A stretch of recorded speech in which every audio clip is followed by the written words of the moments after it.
Hey guys, my name's Man Parrish, and welcome to my channel. And what is this? Well, I'm a record producer. I'm pretty much established. I've been in the record business for 45 years as an artist and a producer. I've sold 5 million records on my own, which is a big deal for a dance artist back in that day. And I'm also in Grand Theft Auto 1 and 3 video games, so that's another 80 million records. So 85 million people have my music in their hands. I've worked with people like Boy George, Michael Jackson, Gloria Gaynor. I even managed the Village People for 6 years. So I got a lot of crazy road stories and famous people stories and some really sad stories about people dying in my arms. My mom was schizophrenic and I had a crazy, insane, abusive childhood and even sexually abused by a doctor. I'm just going to tell it all. I'm trying to write a book, and it's been 3 years, and publishers and writers and managers are saying, oh, you can't do this, you can't do that, you can't say this. Well, you know what? I've kind of had it, and I just want to present it here to you on YouTube, direct, unedited from my mouth, so you can hear what's going on. I was just accepted a little while ago 3 pieces of my music into the Museum of Modern Art, MoMA, in New York City, very prestigious. They took my 1983 music video and 2 film scores that I did. So things are going really, really great.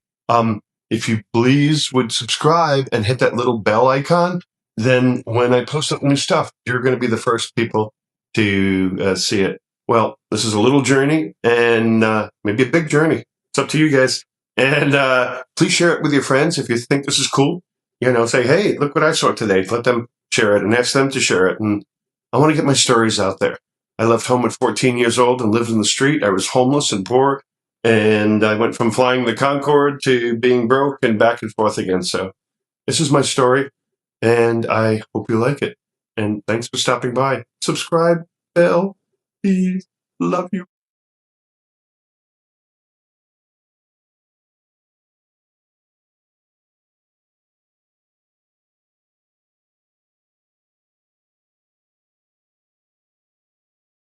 Hey, everybody. Today, the day that I'm recording this, is Freddie Mercury's birthday. So I guess I should tell my Freddie Mercury story. Okay, let's see. In the 90s, my friend Bobby Skinetti and I were such good friends, they used to call us Lucy and Ethel because we were forever getting in trouble. Bobby lived near me in Brooklyn, and we used to jump in my car or his car to save gas, and we'd go into Manhattan.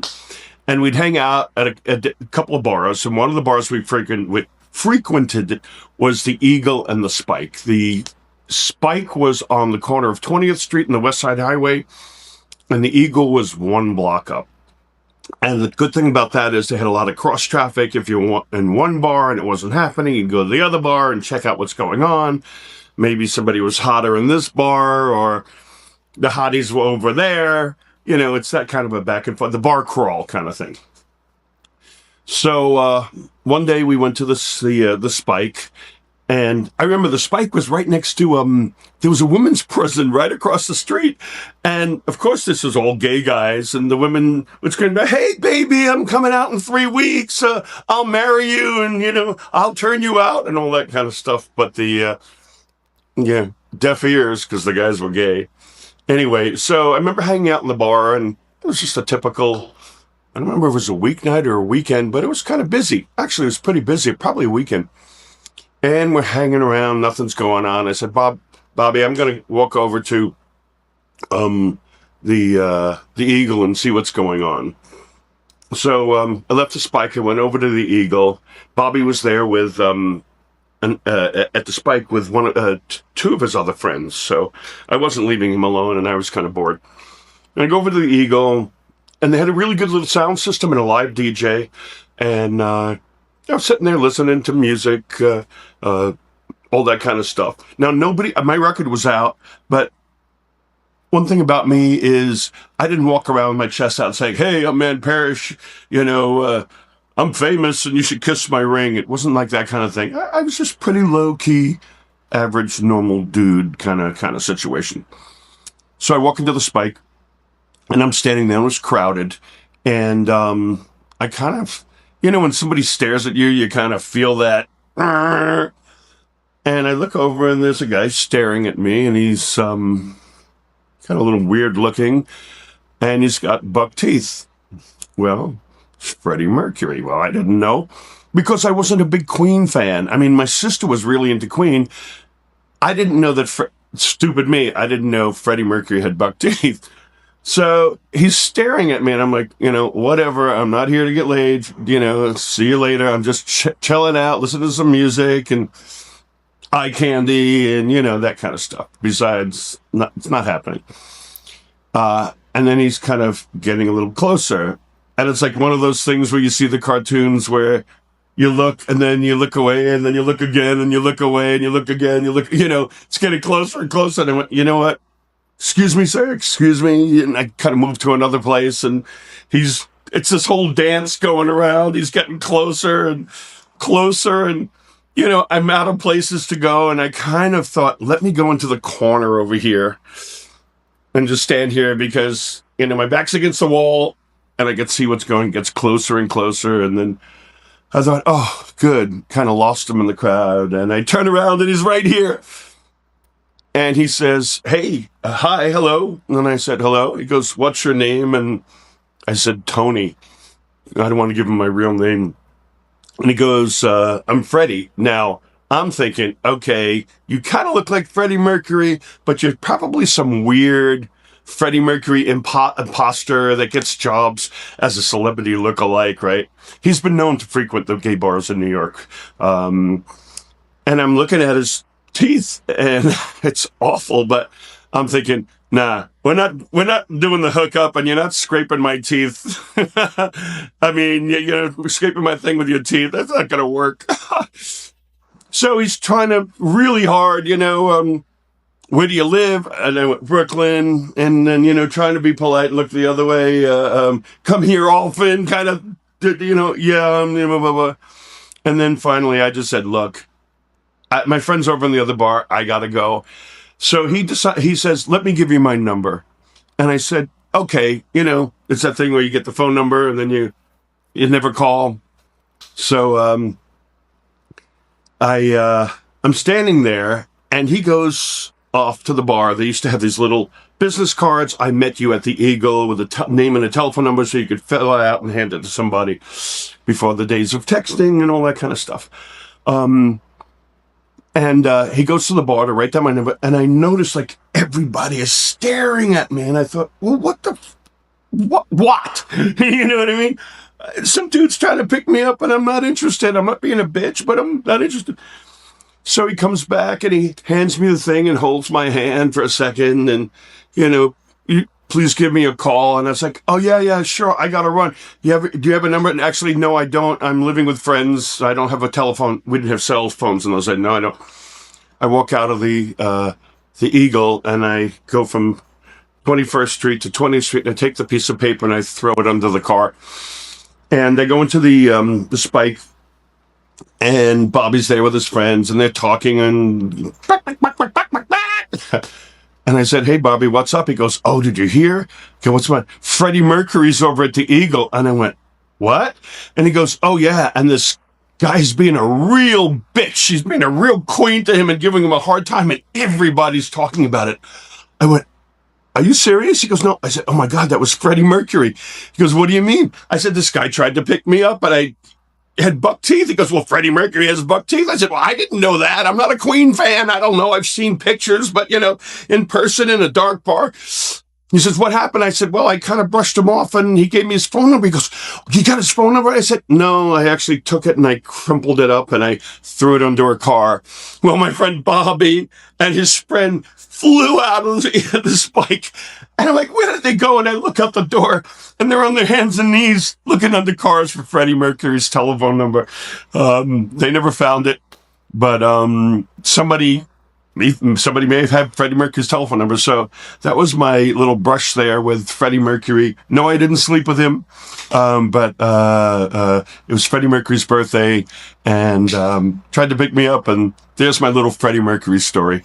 I hope you're enjoying these. Please subscribe, like it, hit the little thumbs up if you like it. Lets me know that I'm doing the right thing, right? And if you can subscribe, it helps the channel.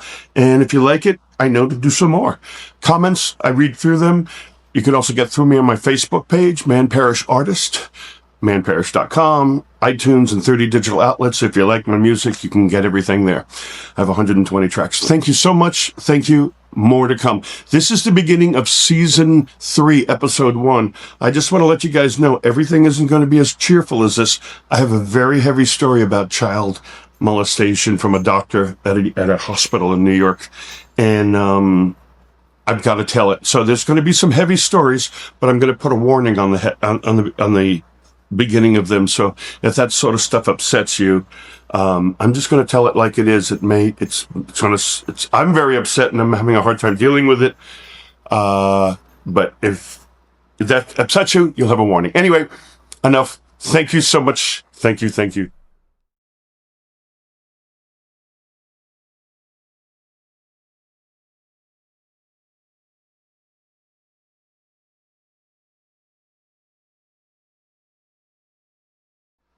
Hi, everybody. And since some of you have been asking, this is my Klaus Nomi story. If you don't know who Klaus Nomi is, Klaus was a guy who sang operatic stuff over rock and roll music back in the very early 80s. He was quite a sensation back then because people thought he was lip syncing, and he had an incredible falsetto. And sang some really cool stuff, and he had a very unique look. Klaus was born in 1944 in Immenstadt, Germany. I think I'm saying that name right. And he passed away in August 6, 1983, of AIDS. We'll talk about that. It wasn't called AIDS then, it was called GRID, and I'll explain that all a little bit later. Klaus came to New York, and he's a little bit older than us, but Klaus was one of the sweetest, nicest, most wonderful people. He always smiled. He was actually very shy. He was always very polite. He never yelled at anybody, never had an attitude towards anybody. And it's a shame that he's gone because I think he would have done some really great things. In a previous video, in the Sid Vicious video, I talk about how I did the New Wave Vaudeville show, and that's the story about how I met Klaus backstage at the New Wave Vaudeville show in New York. It was Klaus's first time he ever did something. He was in a clear plastic raincoat and sang his own words on top of Samson and Delilah piece of music, an operatic piece of music. And Klaus had a unique haircut. If you ever look at the haircut, it's got 3 points on it. And I once said, "Hey, cool haircut." He goes, "Yeah, it's a crown." And I said, "Why a crown?" He goes, "Well, I'm going to be..."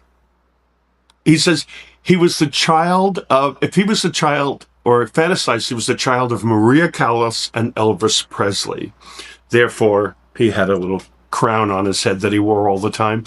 And Nomi, N-O-M-I, was kind of a play on words of, do you know me? K-N-O-W, do you know me? So that's how Klaus got his name. His real name was Klaus Sperber. Klaus was a baker. A lot of people don't know that. Some of the Klaus fans do. He used to bake little cakes and cookies and things. And that stuff is called Kuchen in Germany, which means cake. And every time he saw a cutie, he'd say, "Ooh, look, there's Kuchen over there, little bites to eat," and all that kind of stuff. I started working with Klaus. He came up to my loft on 38th Street. Joey Arias, who worked alongside Klaus, and I'll try to link the Saturday Night Live thing with Bowie, Klaus, and Joey. Joey was my roommate. I think he met Klaus before then. I'm almost sure, because I think Joey and Klaus were roommates, and then when Klaus passed, Joey came over to live in my loft. We had 6 people living there all together at Grand Central Station. We did this I Feel Love thing. I just turned on the synthesizer and hit a couple of da-da-da-da-da-da-da-da-da, and Klaus did confusion, like confusion, and we just recorded it in one take with a microphone. It's a really bad recording, but it's a super early recording of Klaus. Klaus then sang on my album, and if you listen to 6 Simple Synthesizers, you hear 6 Simple Synthesizers back behind the vocoder voice, and Klaus sang on that. I remember the engineers in the studio set up a microphone, and I didn't tell them how Klaus sings. And when Klaus started singing, they flipped out. You know, like, what's going on? I said, that's his voice. That's his voice. Don't touch anything. Let's capture this. We did shows at Hurrah, Mud Club, Xenon, a lot of places around New York City, a lot of the rock and roll clubs, Danceteria, I think. I can't, there were so many, I can't remember. One of the shows, I think there's a photo, I'll see if I could find that. Klaus had that, what we used to call the stockade dress, and it was a wooden board that was painted to look like a dress, and Klaus put his head and his hands through it and did movements, but the thing was like L-shaped, so it was a board and a thing behind, and when he leaned into it, it was top heavy. So I sat on stage behind Klaus, standing over me, you know, as the counterweight for this board so it wouldn't tip over. And I had this great idea. There was a little instrumental section, and Joey and Adrian turned the stockade dress around, board around, and I was sitting there like a stagehand eating a banana. Helped Klaus, you know, with his costumes. They had, you know, the Klaus Nomi tuxedo outfit and stuff like that, and that took a little bit of time to get together. It was Joey Arias, Adrian Richards, and oh my God, I can't remember her name. Please forgive me. Oh my God. Mind for it. Anyway, and Klaus, and they did a bunch of shows. And later on, he got a band together, and Paige Wood and some other people were in his band. And I remember once, Janice was singing with them. I remember one time, was it Adrian? I think Joey too was wrapped up in saran wrap as an outfit. They took saran wrap and kept turning around and wrapped their whole bodies up and went out and sang. And they were kind of like these mummified plastic things with Klaus in his tuxedo dress and white makeup with a little bee stung lips, singing opera to rock and roll music. It was really cool. New wave rock and roll music, whatever you call it. And it was after one of the shows, I want to say Mud Club, but I can't remember. You know, we didn't get paid for these things, but Klaus made a little extra money and took everybody to the bathhouse as a thank you. After one of the shows, there was a bathhouse on 15th Street called Man's Country, and it was 15 stories high. It was this tall, narrow building, and you went in on the first floor and you paid your money. The second floor had like vending machines and a place to grab something to eat. The third to the like 9th or 10th floor or 12th floor had rooms. The middle floor up there, the 8th and 9th floor, had a shower and a steam room. And then the upper floor, they had a room with a truck. A fake truck, but when you turn the corner, there were 2 headlights and a cab, and people would go in the back of the truck because there was a sex place in New York City called the Trucks. That's a whole other story, where everybody would go to these abandoned trucks and fool around the back, so they emulated that in the bathhouse. And the top floor had fantasy rooms. Like one room was set up like a corral, and the other was set up like a dungeon, and one was set up like a princess room, and, you know, and a dream of genie bottle and all that kind of stuff. And you could book these fantasy rooms and walk around, meet somebody, drag them to your room and do your thing and hang out. And I remember he took everybody. I think we dressed Janice up and put a mustache on her and a leather jacket and a cap, and we got her in there, and everybody split up. And I remember I said to Paige Wood, who's straight, "Where are you going?" He goes, "I'm going to go take a shower and jump in the steam room." And we're like, "No, don't go in the steam room. It's dark in there." But Paige, your secret's safe if anything happened. I don't think it did, but there you go. It was kind of fun. I remember seeing Klaus at the at the piers down on Christopher Street, between Christopher and 14th Street. There were old abandoned piers, and people used to go in there, and they would nude sunbathe on the end of the piers, and you would walk through the abandoned rooms upstairs and in these piers, and people were fooling around. And I turned a corner once, and Klaus, no, okay, bye, talk to you later, bye. It's like, hi, honey. I'm like, hi, honey, bye. Sex was very open, and it wasn't uptight as it is today, and it was kind of normal if you went to back rooms and cruising spots. That's a whole other story that I'll tell. But it was the social norm back there. A lot of bars had back rooms in them where you'd go back there and fool around. Cruising spots, the piers, bathhouses, all that kind of stuff was kind of normal for most people in gay life, because you weren't out in the open and you couldn't go anywhere else. And who's going to tell a bunch of men that they can't fool around behind closed doors, right? It's Disneyland, Then AIDS came around, but it wasn't called AIDS. It was called GRID, which is gay-related immune deficiency. And we were all afraid to go out. And right after that, Bowie, or somebody, one of Bowie's people, had called Klaus. Bowie was doing Saturday Night Live, and he wanted Klaus to work with him and Joey to work with him to come up with, like a theme or something different, because it was a big deal. Saturday Night Live, everybody used to watch it. I mean, you would stay home on a Saturday night, watch Saturday Night Live, and then go out after that. That's how, wow it was. And but we got together with Joey and Klaus, and Joey and Klaus put Bowie's outfits together and pulled that whole thing together themselves. And we were like, oh my God, Klaus, finally, Bowie, this is going to break big national, and we're getting on the tour bus and we're all going. And this is going to be a big deal. By that time, I had worked on his 2 albums. There's a Nomi song that I did, which is me going, Nomi! It had this ambient music. He used to use it in front of his shows. Wound up on one of the tracks. I did a lot of synthesizer programming and played on some stuff on his albums. And Klaus was getting sick, and nobody knew what it was. Klaus had a manager, Ron Johnson. I think Ron really tried his best to do well for Klaus. Klaus got signed to RCA Records, and Ron didn't understand the whole glam, new wave. He was more of an old school kind of dude, and he put Klaus in front of a band. And it wasn't the Page Band. It was later on. It was kind of like these guys from the suburbs, and put him on the road. And Klaus, I believe, was really, really miserable. He used to tell me, I wish I could do music like you. I hate doing this. My manager says I have to do this. Otherwise I can't tour, and I'm not going to be a real artist. The same thing happened with me when David Bowie's manager managed me. He told me electronic music and dance music is nothing. It's just a fad, and you have to get a guitar and run across the stage and, all that kind of stuff.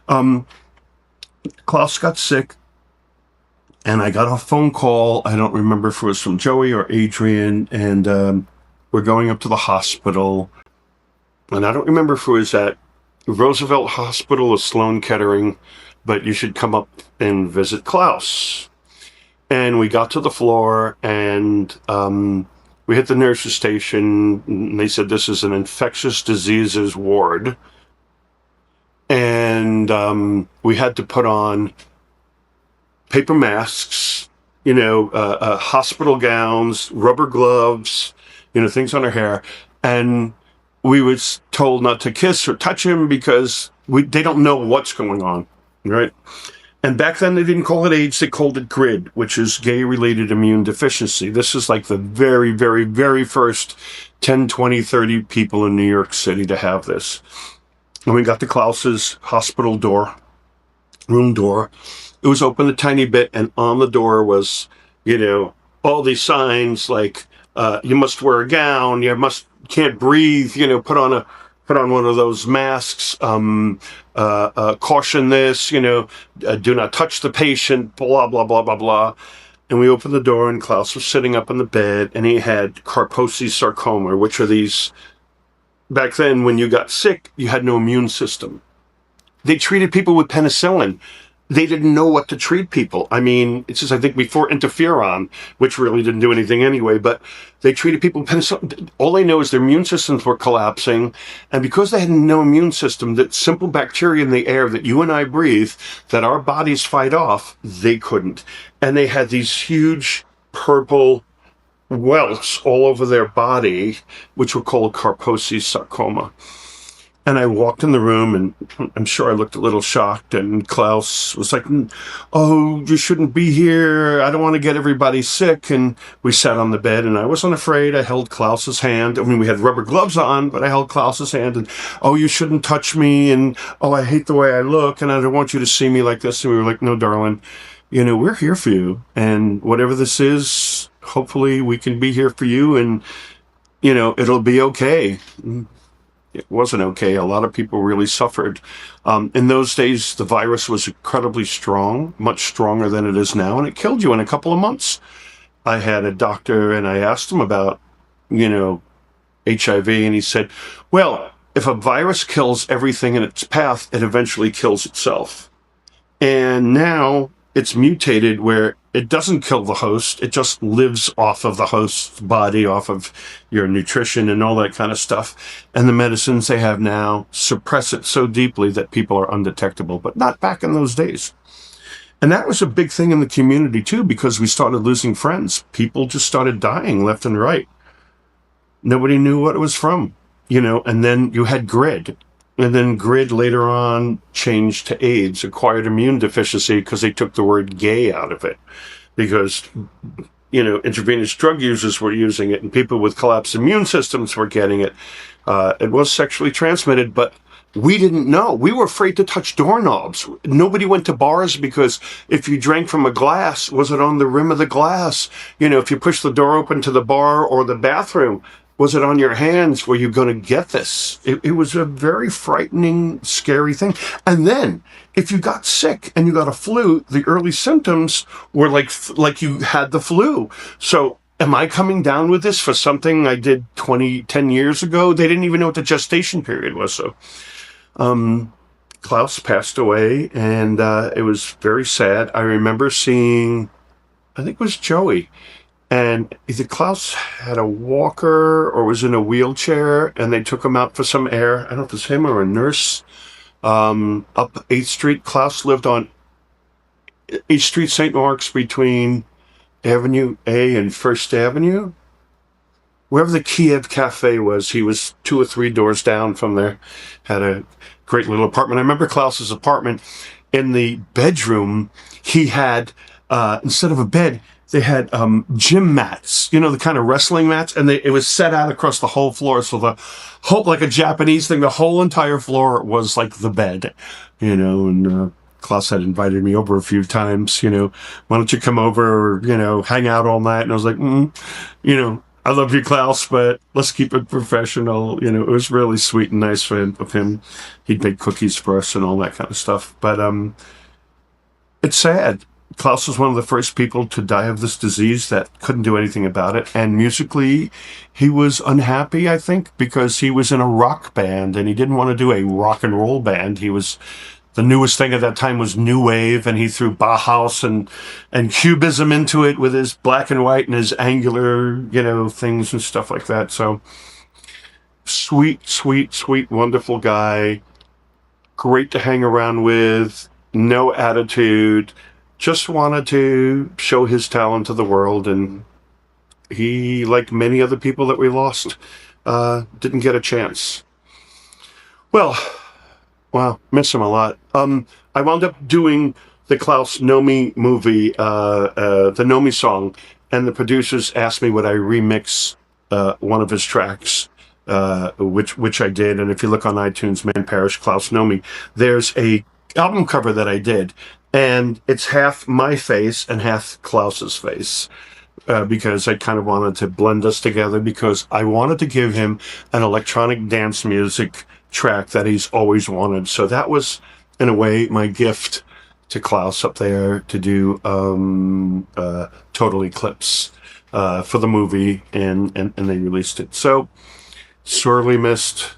There's my Klaus Nomi story. And thanks again for listening. If you like it, hit the like button so I know that you guys like what I'm doing, and I keep doing some more. If you could subscribe, that helps the channel, and share it with your friends. All right. Thank you guys so much for listening. Thank you, thank you, thank you. And have a great day or night. There's more to come.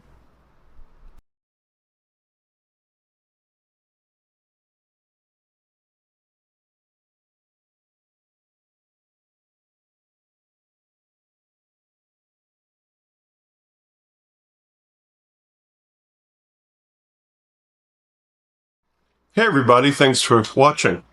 Many of you know or may not know that I work with the Village People for about 6 years.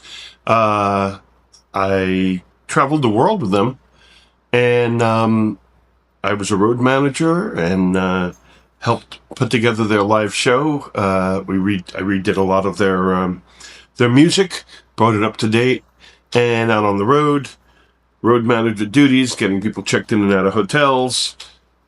And when we did the shows, I mixed the live shows. In fact, the guys used to introduce me as the seventh Village person. I'm a people. I'm a VP, Village person. I've got many, many Village People stories, and I'm going to tell them. This one is how we did an overnight to Japan for a TV show. So we had just come back from, I think, like a month in Australia, touring around Australia. This is in the 90s, the late 80s, 90s. Yeah, early 90s. Sorry, I'm mixing up some of these dates. One or two of the videos, people corrected me, and you're right. I said Freddie Mercury was the 90s, and it was the late 80s. Keeping a lot of stuff in here. So I'm amazed at getting this much out. Anyway, we did like a month in Australia. I remember we got home and we were like exhausted. It was like a 32-hour plane ride. When we went to Australia, we would go New York to Houston, Houston to San Francisco, San Francisco to Hawaii, Hawaii to Guam, Guam to Auckland, Auckland to Sydney, Sydney to Melbourne. I mean, it was like, oh my God, you felt like a dried booger by the time you got off the plane. Well, anyway, we did this in reverse. And that's before they had the nonstop flights from LA to Sydney.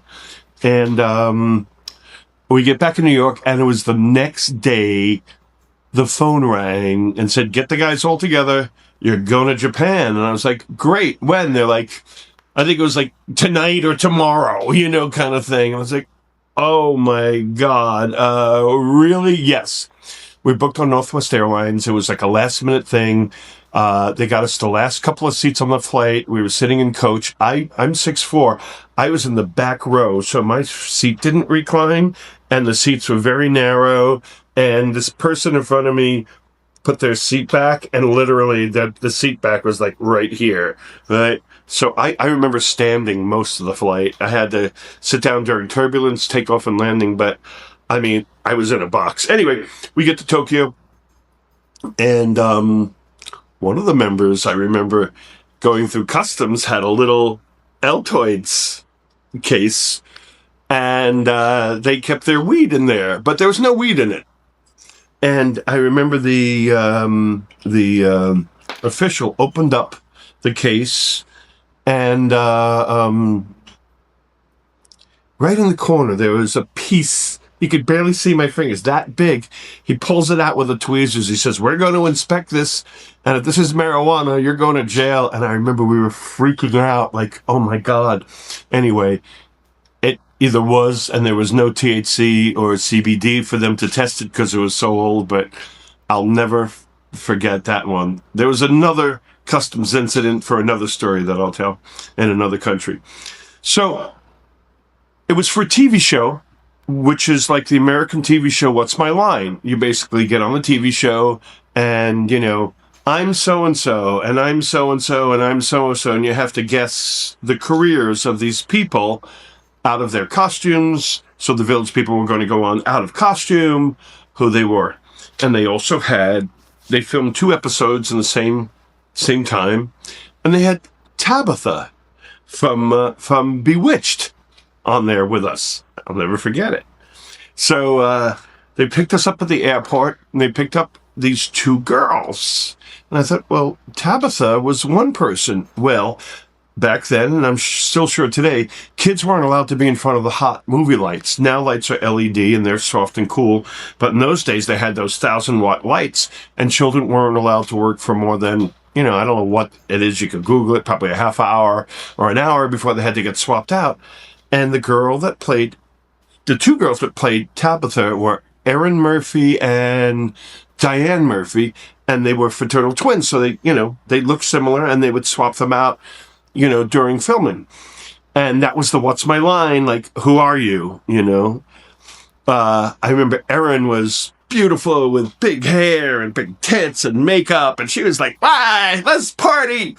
And the other one, Diane, was more conservative and, really nice, just not as wild as her sister.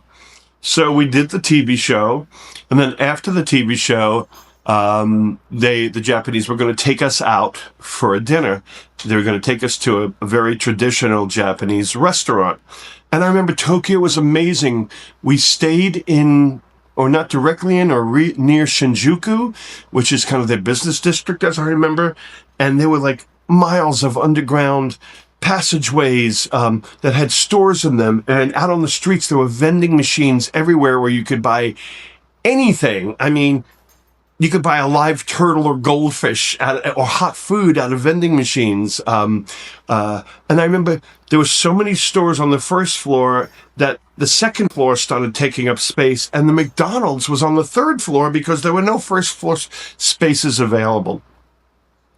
We didn't speak Japanese, but I think Jeff was with us as the cowboy instead of Randy. I'm almost sure, because he did speak Japanese. And Japanese are very nice, wonderful, polite people. But if you're not Japanese, there's kind of like at least then, there was kind of like a glass wall. And, you're not Japanese. You're polite to whoever you're speaking to, but you're still Japanese. And I remember they were going, Jeff said they were saying things in Japanese like, oh, you suck man, in Japanese, knowing that we wouldn't do it. Or, ooh, tacky American, yes, go F yourself, or stuff along that line. They were talking behind our back, and Jeff picked it up. And at one point he turns around and he said, it's all good, don't worry, or something like that. He responded to them, and they were like, oh my God, we've just been talking about these guys behind their back in Japanese, and one of the guys knew what they were saying. So afterwards, they decided to take us out to a traditional Japanese restaurant in Tokyo.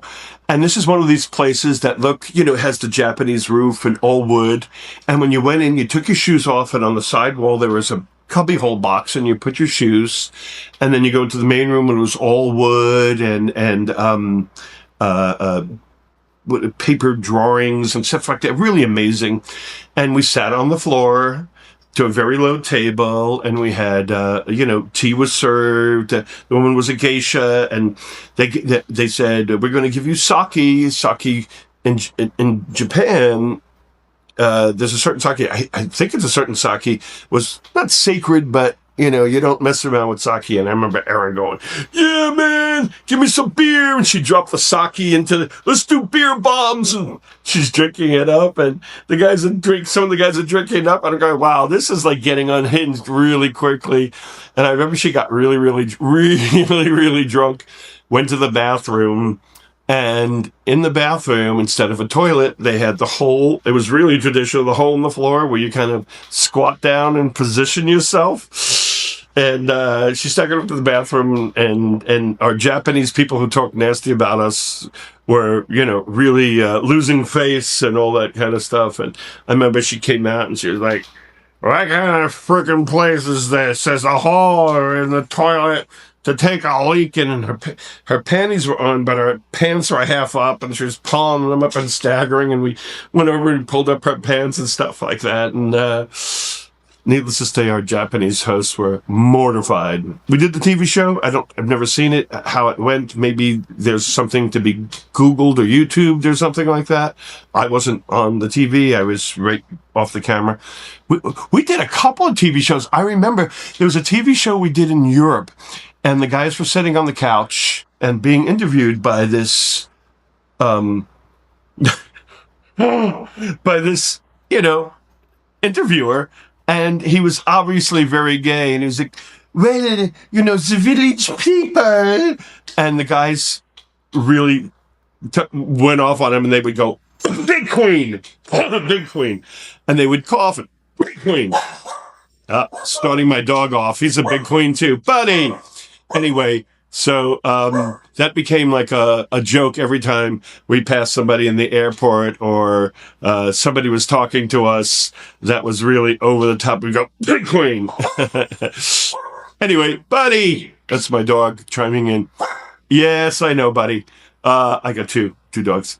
Anyway. So that's a little fun Village People story. I have much crazier ones. We went to Iceland in the middle of a snowstorm, and Australia multiple times. We were in East Germany, and then a week later in West Germany when the wall came down, and I had a piece of the wall.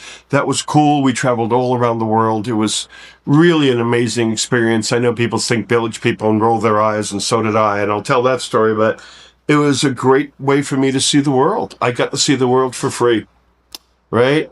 Best education ever. Anyway, guys, there's a light little story. Thank you so much for listening. Buddy, thank you for listening too, baby. And Monkey's sitting here quiet, and Buddy's there barking. Thanks for listening. And please, if you like what I'm doing, hit the like button so I know I'm doing the right thing. And if you could subscribe, it helps the channel. And please share. Let your friends know. Thank you.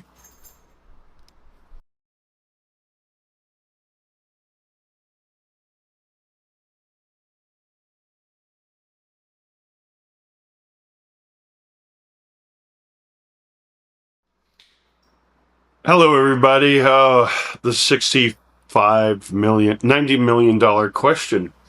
How many records did you sell? That's the question I always get.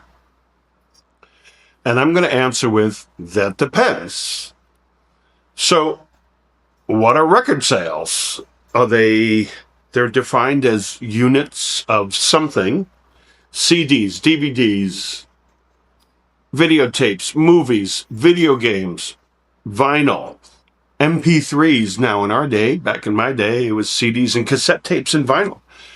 So what constitutes sales is your product or your song or your album physically. In those days, physical, now it's digital, and delivered to the public by one of those mediums. So many records did I sell? Okay, let's do some math and some questions.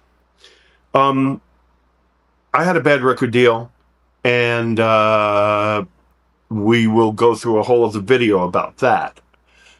There was a lawsuit, which we didn't win on a technicality, and kind of a shady technicality, but lawyers can be very crafty when there's lots and lots and lots of money to be lost. But in what they call discovery, that's where you actually do research and you try to find out what exactly, what's going on here. So through various means, you could figure out or estimate how many records you've sold or how many units you've sold. So my record, my Man Parrish album, the single was pulled right away within a couple of months because the owner of the record company knew that the single was selling so well at, I forgot what singles were, $3.99 or $4.99 or $2.99 in those days. If he pulled the single and claimed it was out of print, we were trying to print it, people would be forced to buy my album at $10.99 or $12.99 to get a copy of the songs that they liked, which was hip-hop, bebop, and later on Boogie Down Bronx, which was not on my first album. And in those days, artists got, here's the thing that a lot of people don't know. Artists got 10%. They call them points, but a point is a percentage. So if you hear somebody saying, oh, I'm getting points on a movie or points on the deal, that's a percentage. It's just how the lawyers speak for percentage.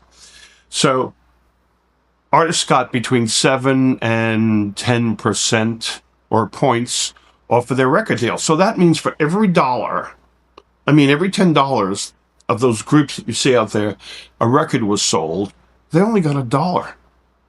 And sometimes out of that dollar, there were additional things taken off of there. Like, for instance, early record deals during the turn of the century, when they sold lacquer discs with, Edison discs with music on it, they would put them onto horse-drawn carriages and wooden crates with, like, I don't know if it was sawdust or something like that to stop it. And when they went over the cobblestone streets, these records would clank together and break. It was called breakage. And up until recently, in contracts, record companies only paid you on 90% of the 100% that you earned because there was a 10% breakage clause. How do you break an MP3? How do you break a vinyl? Well, didn't matter. Many record contracts, if the artists weren't smart enough for their lawyers, or it was just considered standard and everybody, one person jumps off of a cliff, so everybody jumps off of a cliff kind of mentality. Yeah, well, that's the way it is. Record companies paid on 90% of record deals. Interesting, right? So some of those artists made 90 cents instead of $1. My record deal was 10%, I think. Yeah, 10 points, 10%. It was at, he started 7, and I think I pushed it up to 10%. I couldn't afford a lawyer. It was at 10%, $1 a record. So during this discovery, we found out that I sold 5 million records from 1983 to the lawsuit was around 2010 or 2012 or something like that. A lot of records. So at $1 a record, that's $5 million, right? Did I get it? No. I was on welfare and food stamps, the kind that you pull out of the book, while my record was being blasted out of cars. I'd hear it coming out of cars, passing me on the street on the way, literally, to either use my food stamps or go to the welfare office to recertify in Brooklyn because I didn't make a penny. Many years later, I worked at the Cock Bar in New York City. That's a whole other story. A lot of crazy things happened there. I can't wait to tell it. But one of the DJs, I had a party on Sundays called Sperm. Sperm at the Cock, you get it? Yeah, right. And he came up to me, his name was Gant Johnson, great guy. He ran a Tuesday night party, and he goes, congratulations on being in Grand Theft Auto.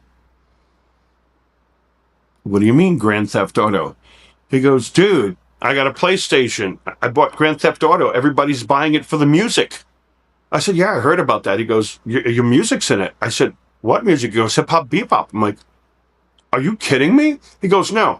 I was so poor, I had to beg a friend for money to buy a PlayStation at, was it like $350, and some extra money to spend the $40 or $50 to buy the video game.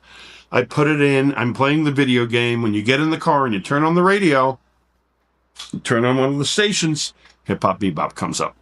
I didn't license that. And I signed a record deal, not a video deal, not a video games deal, not a movie deal. And my stuff was in Grand Theft Auto. It's also in the Shaun of the Dead movie, too. I never licensed or gave permission for that. And in the music business, you have to give permission for each specific thing. It's supposed to lay out all these things in the contract. And some contracts say, and all future media. That's how they get around doing this. But mine wasn't, my contract, he wasn't that smart. So we did a little research, and I just Googled, where's my phone? I just Googled Grand Theft Auto. That sold 85 million copies. So, that's a big number.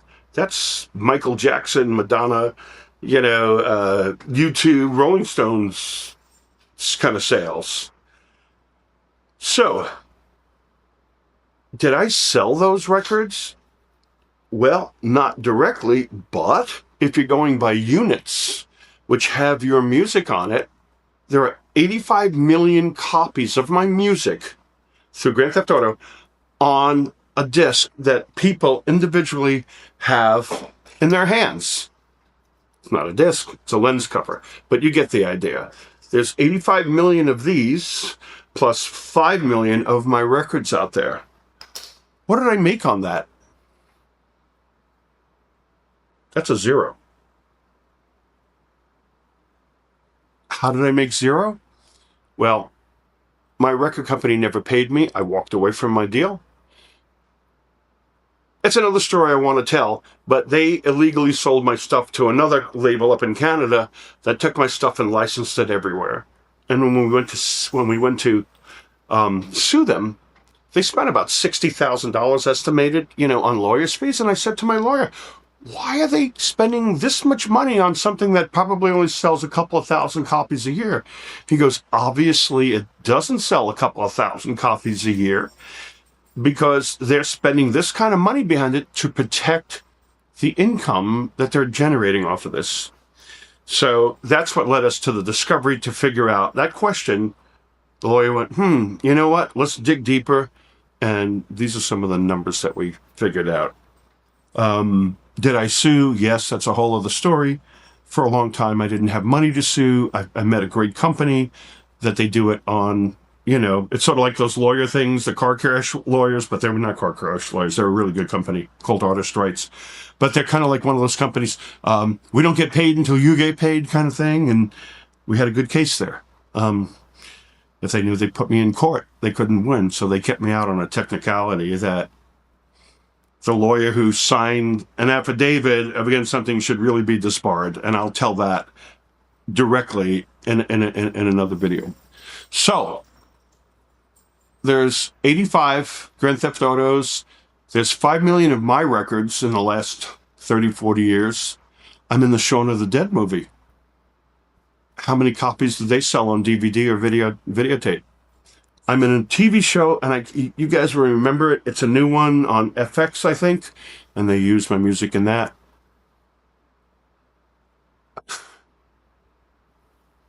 Hurts. It hurts, it hurts, it hurts, it hurts, it hurts.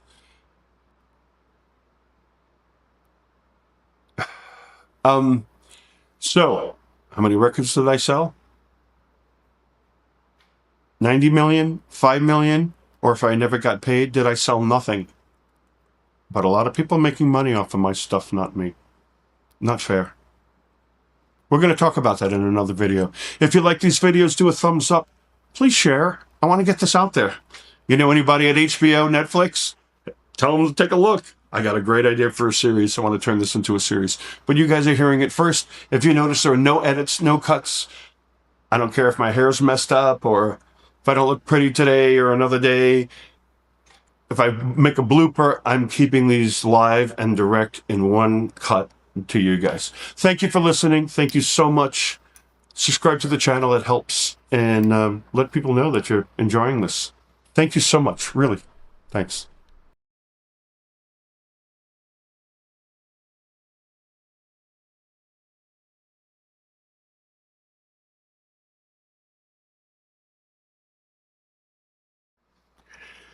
Hi guys, it's 4 o'clock in the morning, and I'm in the middle of a full-blown panic attack. I promised myself when I would do this series, which is basically my book, I would tell everything. So, I have a problem when I go to sleep at night. I've had this as a kid, and it gets worse as I get older. I have something called central sleep apnea. That's a lot different than you see with people with masks on their face. I have a mask too, but it's for a different reason. Oh, there's a lot of adrenaline in my system right now, and I'm really uncomfortable. And I want to freak out and run around. It's a chemical thing. So when I fall asleep so deeply that my brain forgets to tell my body to breathe. I basically suffocate in my sleep. Sleep apnea, when people have, the word apnea in Greek, Vangelis told me this, means death or little death. when people have sleep apnea, their tongue goes to the back of their throat, and this is your airway when you're breathing. It basically closes and cuts off your sleep. I have a different situation. I had it as a kid. I fall so deeply asleep, my brain doesn't send a signal to my lungs to breathe. And what do I have to wear when I go to sleep at night? I have a special machine, and that machine helps me breathe, because if I don't do that, I'd choke. Sometimes the machine doesn't catch my sleep, my breath, and I stop breathing anyway, especially when I'm very tired or under a lot of stress. And this is what I wear on my face. This hose attaches to a special machine. It's like a sleep apnea machine, but it's a lot different. The sleep apnea machines are like $500. This thing's like $4,500. Shoves air into my nose. I could also wear a mask, but this is more comfortable for me. And it shoves air down in my throat and keeps my airway open and shoves air into my lungs, like a sleep apnea machine. But instead of that, it also monitors every breath. And if it notices I don't breathe, it rams stuff down my throat, releases the pressure so my lungs could release, and then rams it down my throat again, and then releases it. I'm asleep during all this. I'm unconscious. Oh, the fucking adrenaline. Oh, God. I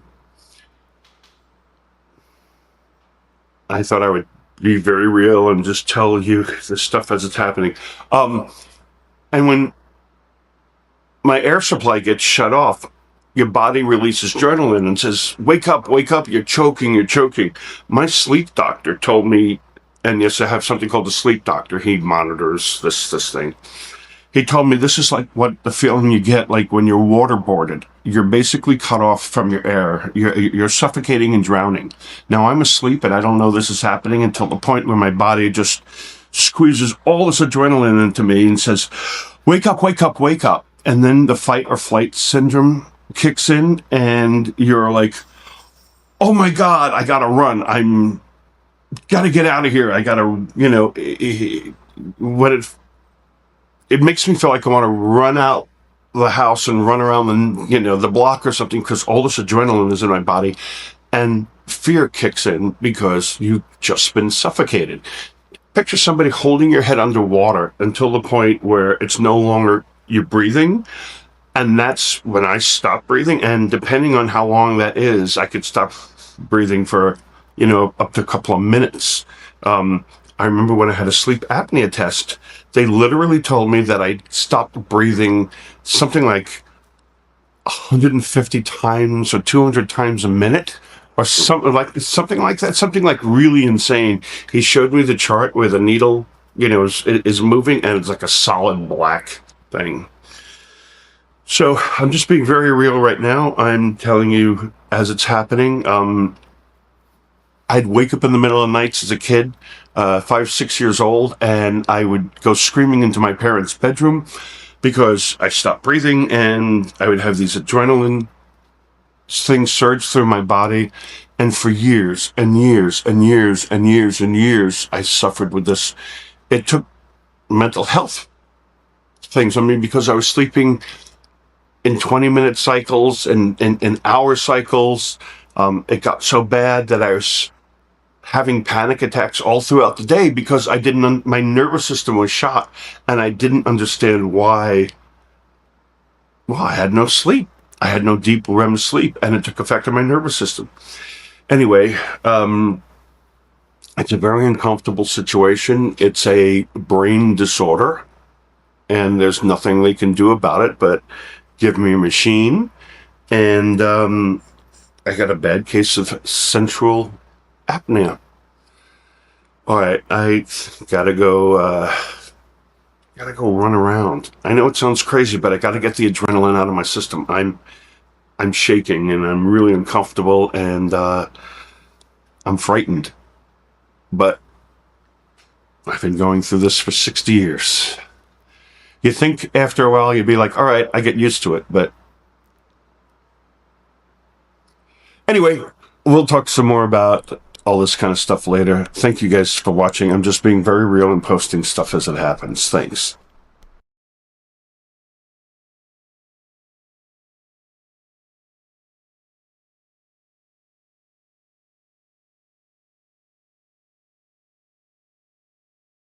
Hi guys, this is Man Parrish, and I just wanted to give you a heads up what's going on.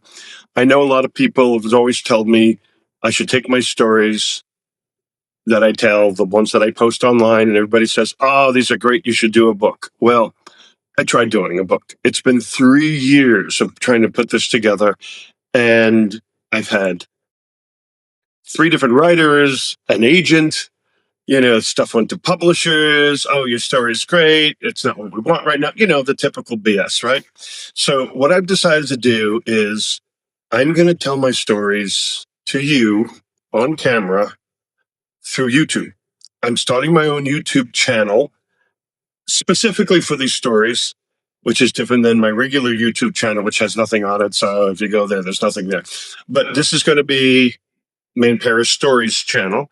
And it's just me talking to you directly about these great stories that everybody keeps telling me they want to hear more and more of. So instead of doing the book, I'm going to be delivering it to you in hopefully little 5-minute segments, and it's going to be unfiltered. There's nobody editing it. Nobody telling me I can't talk about this or that because the world can't deal with a story about something wild that went on or something. All right. So I just wanted to give you a heads up. The channel isn't ready yet. This is just a teaser to get it going. It'd be great if you put some comments and give me some feedback.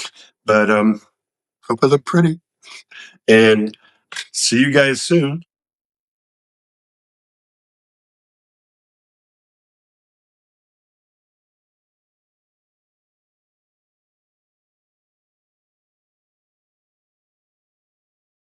Oh man, I'm so happy I could do this and you guys are listening in.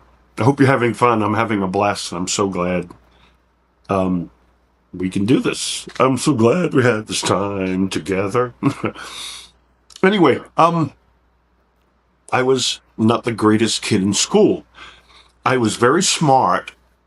Like in 4th grade, my reading was like on 9th or 10th grade levels. My math wasn't so good. My science was real good. In those days, they used to individually test you on areas, so they couldn't leave me back. But my behavior wasn't great. My mom was really abusive at home, which I've mentioned before, and I will do another piece. I don't want to do it right now because I don't want all this heavy stuff clumped into all these close back-to-back episodes. But I went to junior high school and went to military. My parents took me to military school, sent me to military school down in Florida, and I didn't like it, and I wound up getting out of there and running away. And then I went over Christmas. I hid. I missed my flight purposely, told my parents I didn't want to go back. They spent all this money at the Florida Air Academy. They had one in Melbourne. They had one in Fort Lauderdale. And I was in the Fort Lauderdale. And I couldn't stand it. Anyway, I'm too much of a rebel for that. So came to go to high school after 8th grade. My mom, well, back up. I wanted to be an actor. That was my thing. I was going to be an actor. And I went to the Academy of Dramatic Arts on Madison Avenue. I remember taking the subways in. My God, take the subway into 34th Street and walk from Broadway, where Macy's is right on the corner, past Corvettes and Gimbals and all these stores that are not there anymore. Macy's. I'd buy a pretzel. I remember the smell of chestnuts. They would roast them on these pretzel carts on the corner and sell hot dogs. Go up to Madison Avenue and, I can't remember what street it is, in the 30s, I think, and went to Academy of Dramatic Arts in around 8th grade on the was it weekends? I think I took a class. So it came time for high school, and my mom, this is before I left home, decided I should go to the high school performing arts. High school performing arts is where they filmed the movie Fame. That's where I went. So I had missed the auditions, and my crazy mom, in her craziness, went in right before school opened. I think school opened in September, something or other, and she went in like a week before and demanded to see the principal and demanded that her son, be auditioned. They told her, no way, auditions happen back in April and May, and, try again next year. And my mother, being crazy, wouldn't take no for an answer, and it worked out to my benefit. So I auditioned for High School Performing Arts in front of a bunch of people. Me and one other person, I think, they held a special audition, and they took me right. By the time we left, my mom went in the room. I was standing out in the hallway, and they said, "Great, you got it. I'm in the school." And it was really great. If you watched the movie Fame from Flashdance Fame, it was kind of like that movie. So that was on 46th Street between Broadway and 6th Avenues. And at that time, 42nd Street was a really hardcore place. I mean, if you ever seen one of those blaxploitation movies like Shaft or any of those things, I mean, 42nd Street was pimps and hookers and drug dealers and junkies and shady stuff. The movie theaters were seedy, open 24 hours, running continuous porn, peep shows. My kind of place? No, I'm just kidding. Disney since bought up a lot of it and cleaned it up, but back then it was really like, wow. So we went to school. I took the N train from Bay Parkway in Brooklyn, all the way to 42nd Street, and I'd walk from 42nd to 46th, make a right from Broadway down 46th Street, and High School Performing Arts was there, almost close to 6th Avenue on the right-hand side of the street. They didn't let the 9th and 10th grade, first and second year high school students out because it was just a seedy neighborhood, I mean, they didn't want kids being picked up by pimps and getting drugs sold to them and all that kind of stuff. It was the hustle and bustle of New York City. It was so exciting. I mean, I lived in Brooklyn, and then all of a sudden you get out of the train and it's like Times Square where they drop the ball with all these lights and marquees, and you look at 42nd Street and it's all X-rated adult thing, and you look down Broadway and there's stores and lights and stuff. It was very exciting as a kid.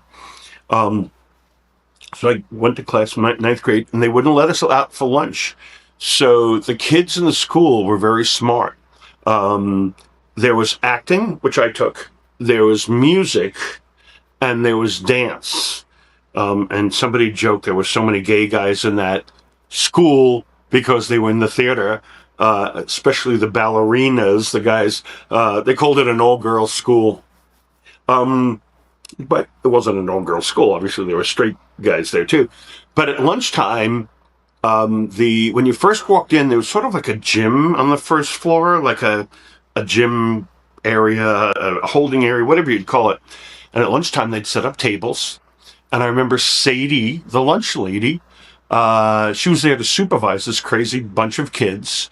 And all the kids chipped in and got a record player, which was kept in a closet. And that would come out with some speakers. And at lunchtime, this is before DJs, for our lunch period, somebody would DJ, and kids, just like in the movie Fame, kids, I mean, not choreographed like the movie Fame, but for real, kids would get up on the table and dance, and it was an incredible party. I was so happy I was there, but I wasn't a great student. I didn't have a lot of attention span. I was in crisis at home because my mom was very physically abusive, which we'll talk about, not now. And we took,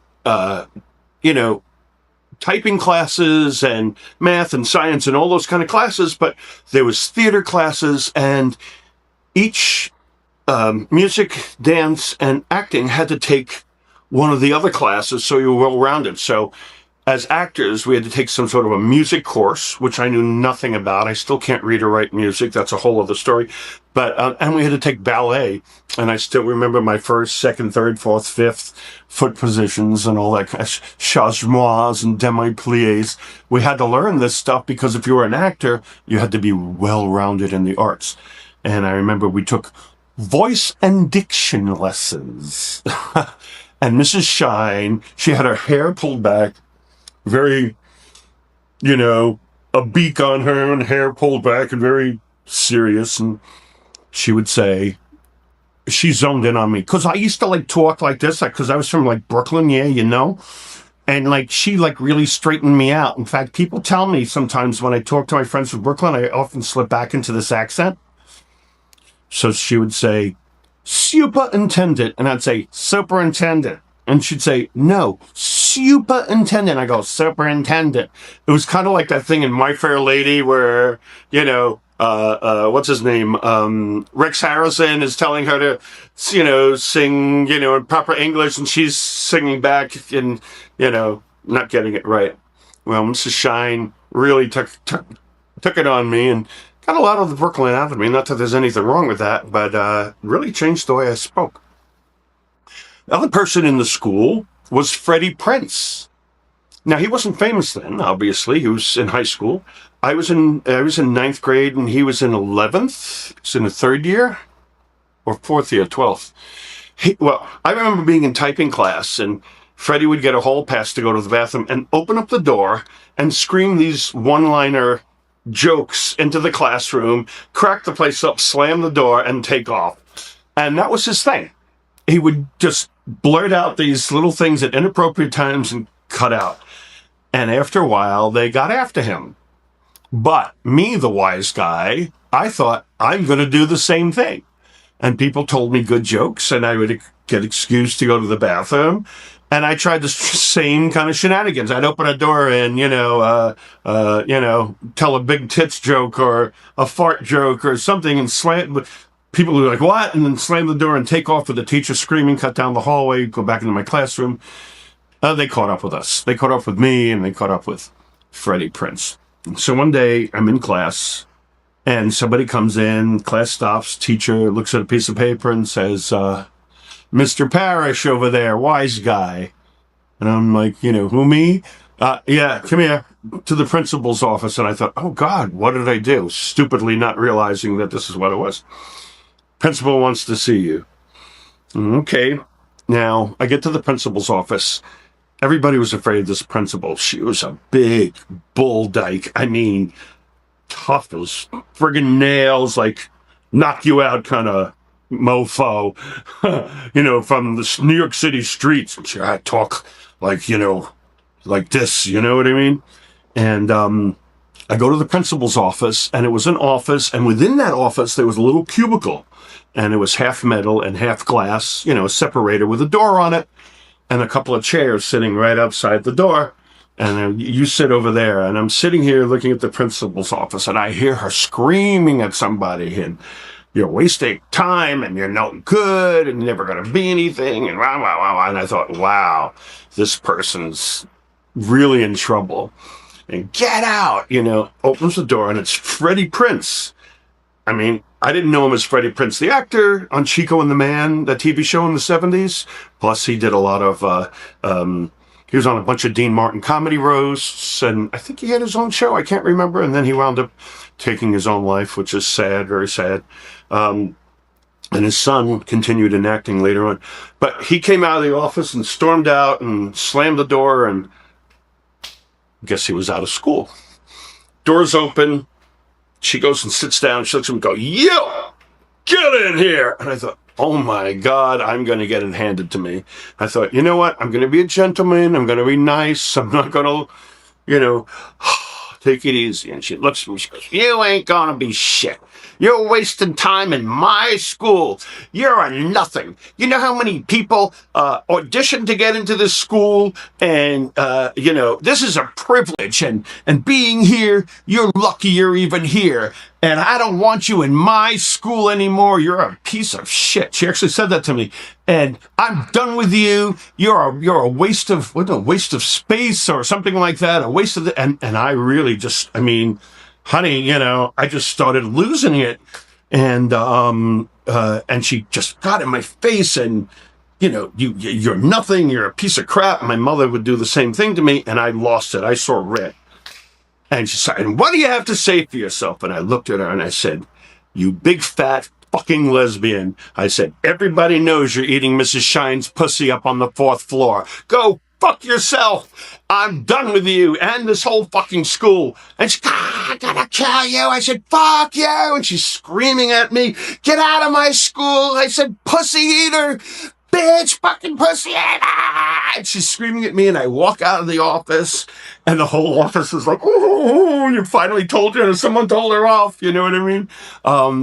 Went down the stairs. There were no elevators in schools. I walked down the stairs, and I went outside, opened the door to 46th Street, and there we were in reality again. And Freddie Prinze was kind of sitting there and, like, really head down, like, really upset what happened. You know, what are you going to tell your family? And he looked at me and said, you too, bro? And I was like, yeah, me too. He goes, don't worry about it, man. We're going to do something in this world, you know, take it easy kind of thing. And I went, yeah, take it easy. And he left off the steps, went up to Broadway. And I stood there with my head reeling. What am I going to tell my mom? And Freddie Prinze went on to be, you know, a real famous guy and stuff like that. After that, of course, they told my mom what was going on. And the guidance counselor, the know-it-all wizard of everything. There was a new program called School Without Walls in New York City. So they signed me up to that for us troubled kids. I was good in school. I did my homework. My grades were great. I just couldn't sit still because of, you know, anxiety and all that stuff that was going on at home, like a broken home. So I took zoology at the Bronx Zoo, but actually, like, behind the scenes, we get to hold, like, lion cubs and, you know, feed sick birds, and learned all about that. We took archaeology at the Met Museum on Fifth Avenue, because they have a huge antiquities, a huge Egyptian collection. Oh, it was so amazing, so unbelievably amazing. They tried to teach us business, and we went to like Saks Fifth Avenue, and they were showing us how the cash register works. I mean, I couldn't wait every day to do this. And I think it was 4 days a week to be easy on us troubled kids. But we got full school credits. And after several months of that, I wound up running away from home. There's another story I tell about being at the Metropolitan Opera House and dropping acid at like 13, 14, 15, something like that. And how I left home because I suddenly got a freedom that wasn't in school. Anyway, that's my high school performing arts fame story. It was much like the movie, and then they wound up, somebody probably that went to that school, because it was so incredible, wrote the movie Fame. And it was real. It was amazing. I mean, my friends used to go to the local high school, and I got to go to this place where you partied on the lunch desks, and we got to pass peep shows and hookers and Broadway shows on the way to going to school every day. Pretty amazing. Pretty amazing. Thank you again so much. Another episode. I'm so glad I do these things. The wheels are turning in my brain, and I'm always trying to think of good things to tell you guys. And I'm trying to space out the bad stuff with the good stuff. If you like it, hit the thumbs up. So I know I'm doing the right thing. Comments are always welcome. I always look at them and all that kind of stuff. And if you can subscribe, it really helps the channel. Please share with your friends. Tell everybody. Thanks so much. Thank you.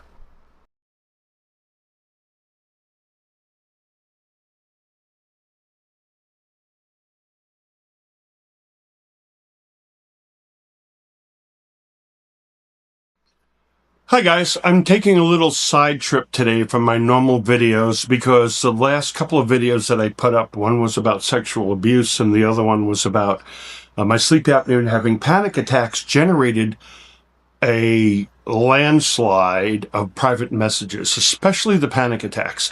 I want to thank people who are also in a sexual situation, either abused or raped, or for reaching out to me and trying to respond to as many people as possible. Thank you for sharing your stories. It's pretty heavy. Regarding the panic attacks, I got a lot of people responding privately, and I'm not going to name any names, that get panic attacks or you know, because of bipolar or whatever reasons. So I thought I would address how I deal with panic attacks. Now, before we go any further, I have to say I am not a doctor. I am not giving you medical advice. I am not telling you to not do what your doctor tells you to do. All right. And these are what I do. This may not apply to you. If it helps you, that's great. If you're just searching for knowledge, I hope that's all this is. If you don't have panic attacks or you're bipolar like I am, and we'll talk about that, this video probably won't help you. So you may want to wait until tomorrow, the next tomorrow's video to continue on the fun journey of all the stories.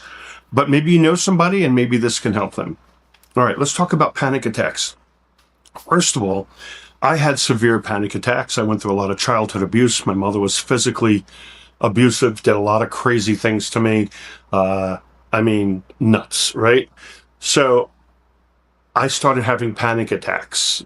Too much in my face, too much input. It got so severe, at one point I was having them several times a day. I could theorize that the stress was so great, it reduced my serotonin levels in my brain, and my brain just, was constantly going into panic because the nerve receptors weren't bathed with serotonin to calm them down. I could get into this. We can go down the rabbit hole, but we're not going to do that. So I went to the doctor, went to a psychiatrist, and said, told him what's happening. Well, first of all, my doctor told me, my panic attacks are so severe, I want you to check into an emergency room, at Bellevue Hospital, psychiatric emergency. And that was a wake-up call. I was like, you hear stories of people getting locked up and they never get out again because they want to make money on you. And and here I am, desperate, having panic attacks 3, 4, 5 times a day, really in trouble. So went to a psychiatrist, and he said, you don't have to take pills. Now, I'm not telling you not to take pills, all right? If your doctor's giving you stuff for your panic, it's probably a very good thing. I'm telling you what I did. So I said I didn't want to take pills. I didn't want to be medicated. I didn't want to be dumbed down. I didn't want to take Lexapro or Prozac type of pill because I'm a creative person and I didn't want it to numb my mind, because I tried it once and it was like what I call a glass ceiling. You don't react because you don't care, but inside you're screaming like, ah, but you kind of like, whatever, I don't react. And I didn't like that feeling. A lot of people don't. And a lot of people suffer from panic attacks. So there's something I did called cognitive behavior theory, and cognitive behavior is a way of using your mind and thinking your way out of certain kind of situations. You can't think your way out of cancer or heart attacks, obviously, but certain things in your brain you may be able to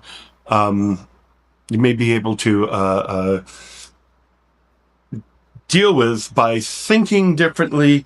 And when you think differently over a period of time, it literally reprograms the neural pathways and the neurons in your brain, right?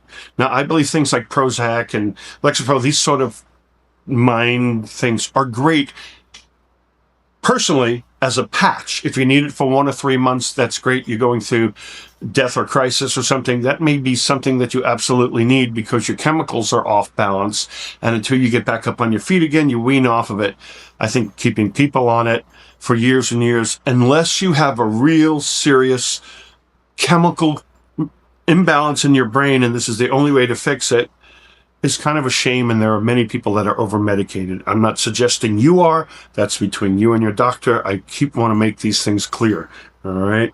The goal here is to relieve suffering, and hopefully, if you're not a medicine taker and looking for alternative ways, you might want to look into cognitive behavior therapy.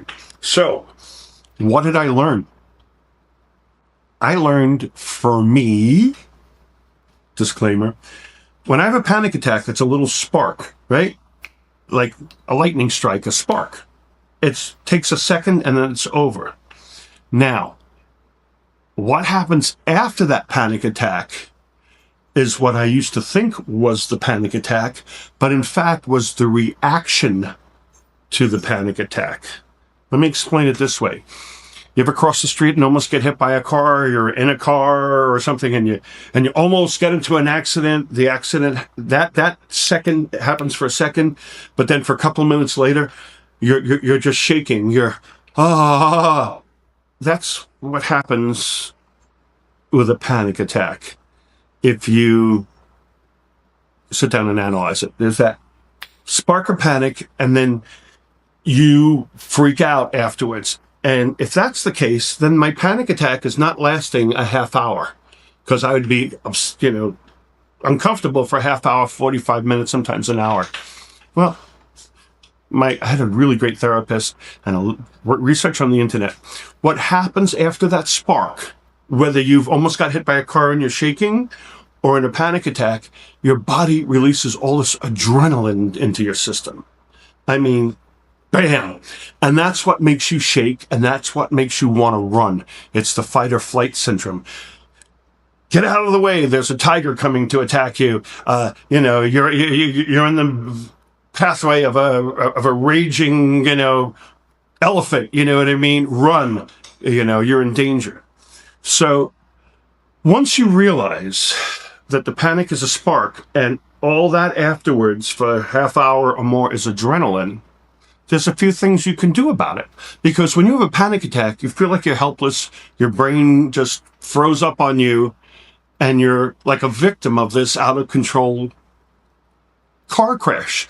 Well, that's, if you reframe it, cognitive behavior, you think about this differently, see your panic as a spark, and then afterwards, that spark has produced adrenaline in your body, and you're shaking, and you're jittery, and you're flipping out. Well, what can you do? I'm repeating myself because I just want people that suffer from this to really understand what I'm talking about, because this may help them.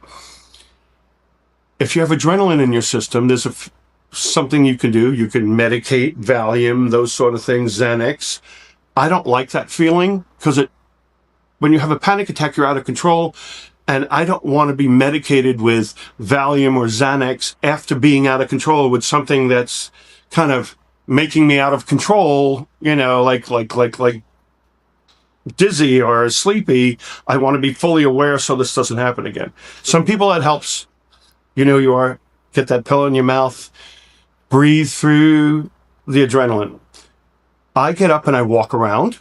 If you don't have a place to walk, do circles, paces back and forth in your bedroom. Sometimes you see people that they call crazy pacing. That's because their adrenaline is through their system, and they're pacing back and forth to walk off that adrenaline. Once you walk off that adrenaline, you go swimming, go for a walk, you realize that level is dropping. You're getting more and more comfortable, more and more comfortable, more and more comfortable. Oh, half hour, 45 minutes later, your body reabsorbs that adrenaline. Your muscles relax. The panic center in your brain slows down, and you could breathe again. And the bad thing with panic, when it happens multiple times, you start thinking you're crazy. Well, you're probably not crazy. You may have a chemical imbalance. Now, with me, it's all about stimulation. My doctor said I'm bipolar and manic. And I was like, what are you talking about? You're crazy. Bipolar and manic. Those are heavy words, right? But the more people are coming out of the closet with it, it's not that uncommon. And it's not your fault. These are brain chemical imbalances. They could be caused by environment, genetics, sometimes the foods that you eat. For instance, with me, I can't do caffeine. If I take too much, I can't drink coffee or tea. If it's tea, it's got to be herbal tea. Certain kind of spicy foods, they kind of just work my system until it gets crazy and I'm prone to panic.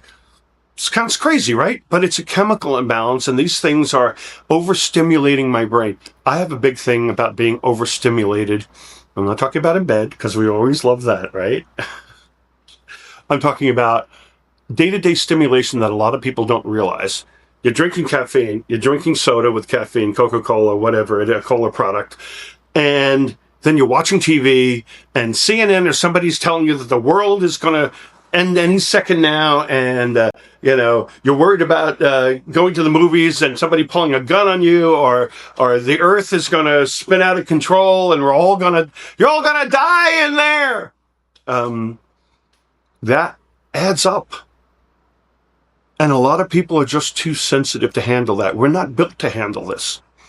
They did studies where they put mice and rats in crowded spaces and cages, and they wind up fighting and killing each other because they're not made to have that kind of stress. So if you can't go buy a house in the country or go on vacation every couple of weeks to depressurize, what do? Well, personally, I have it off right now because I'm doing these videos, but I play ambient music through my house. It's low stimulation. It reminds me, it's almost like a mantra going on in the background. It reminds me to relax. I took some meditation classes, but I can't sit still. So the meditation was great, but I can't really do it. Some people can. If you can, that's really helpful. The music helps. I have Alexa in my house, and all the lights are under control, so I keep everything at like 25% around sundown, and then late 10, 11, 12 o'clock at night, the lights go down to 10%. And it sends messages to my brain, hey, it's time to unplug and to sit down and calm down. I try not to watch movies really late. Like at 10 o'clock at night, the blue and white screen or your computer that you're watching or your cell phone.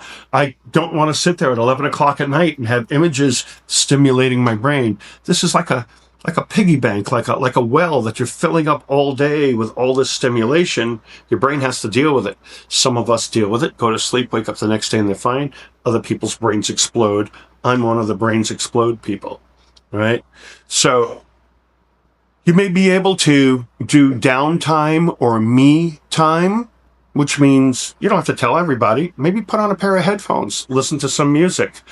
This is not a way to sell you music. I have some ambient music. Other people have ambient music or some pretty music. It doesn't have to be new age if you're not into that. Just something soft and chilled out that you don't have to listen to lyrics and concentrate on. Just something that's going to soothe you. Maybe taking a warm bath soothes you. Maybe I was actually told to play video games, believe it or not, but not late at night, because doing video games lets me be involved in something and not focus on the loop of panic or problems that I have. I'm throwing out some ideas for you.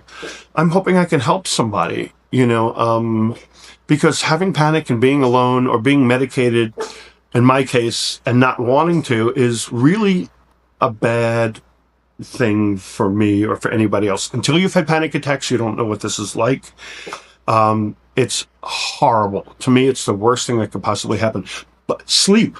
Oh God, I can't believe I'm forgetting this. Sleep is critical. And sometimes people say, well, I can only sleep 4 hours. Great. But it's not that sleep at once. They've done studies where they think people have 2 sleeps. Back in the dark ages, people would sleep at sunset and then around midnight, wake up for 2 or 3 hours, write manuscripts, do things, and go to sleep again around 2 in the morning and wake up about 8 or 9. The older you get, sometimes this is a natural pattern and people get upset because, oh, I didn't have 8 hours of sleep. Well, take the 4 hours of sleep, get up, don't stress yourself out on it. Go ahead and do what you need to do and then go back to sleep. I have the luxury because I'm a musician and I don't have to report to work every day. I can lay down and take a nap. And I know that's old fuddy-duddy stuff, but it stops my panic attacks because now I'm managing my sleep. I'm not doing caffeine or coffee, or if I do, it's in very small amounts. And I'm careful of what foods that I eat. If I eat very spicy foods or very heavy foods, if I don't sleep and wash it down with 3 or 4 cans of diet soda, my body's going to react. I know if I stay up late. Last night I watched this incredible Elon Musk interview for 2.5 hours, the one where he smokes pot. And it was 2 o'clock in the morning. I didn't finish till 4:30. And I thought, oh my God, if I don't get to sleep and I don't try to stay to sleep, I'm in trouble. I have Valium that I keep on the bedside in extreme situations, but it's very rare that I have extreme situations. CBD oil is not something I recommend for you. I tried CBD oil. CBD oil is what they call medical marijuana, but it doesn't have the THC in it. There are 2 things in marijuana, THC and CBD. THC is the hallucinogen. CBD is what they use for medical marijuana. Your body has all kinds of receptors. You could do research on this. It's all kinds of wonderful things. It helps people with epilepsy, blah, blah, blah. It's all no longer hype. It's all proven stuff. CBD oil works for me. It puts me to sleep. But if I do too much of it for too many days, I have a backwash effect. In other words, it's like a pendulum. And I try to keep the pendulum just moving in here. If I take too much CBD oil, it swings here, but then I suddenly get this back effect a day or two later where I'm very jittery, I'm uncomfortable. That's me. Could be psychological. I know I have that thing where if I smoke weed, I have, and it's a proven thing, THC gives me a panic reaction. And they found out, you know, I'm not some sort of a pussy and can't smoke weed because I get paranoid. A lot of people listening right now know they get paranoid when they smoke weed. That's not a mental thing. It's a literal chemical, physical thing that triggers, the THC triggers the panic centers in your brain. And some people are more sensitive and less sensitive. I can get a contact high from people in a car smoking it, and I'll get a little panicky and really uncomfortable. So that's a chemical reaction. You're not losing your mind.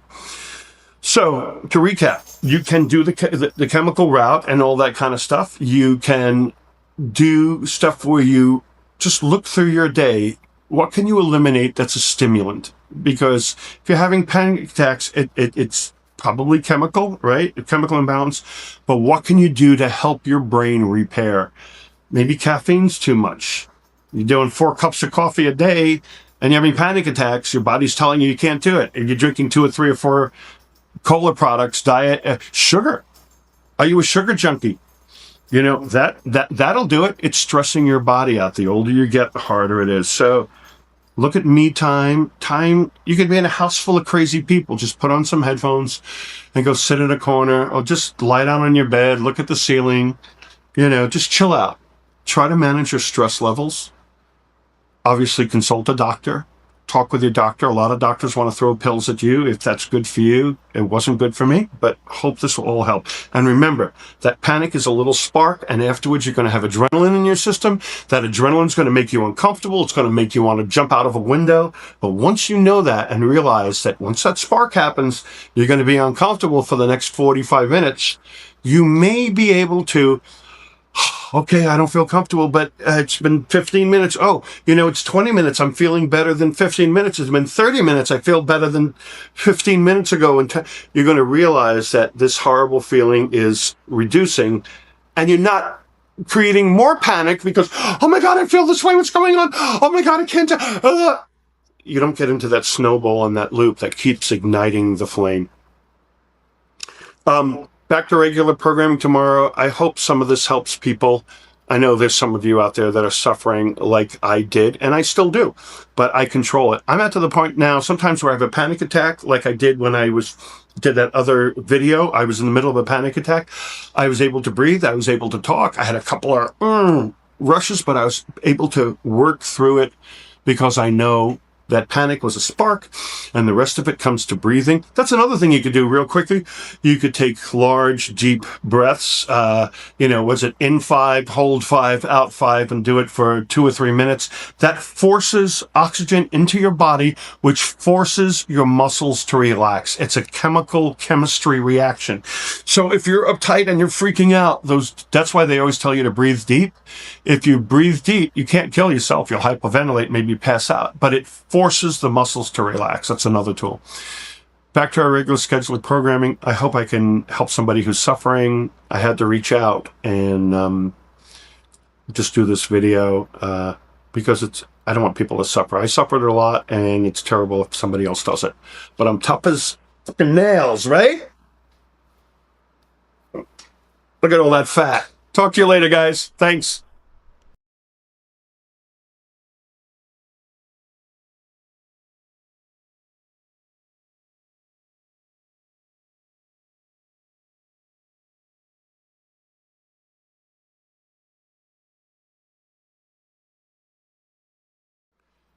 Hip hop, bebop, don't stop. Hey, since a lot of you have asked, how did I do it? What synthesizers did I use? How did we make that record? Well, let's do it.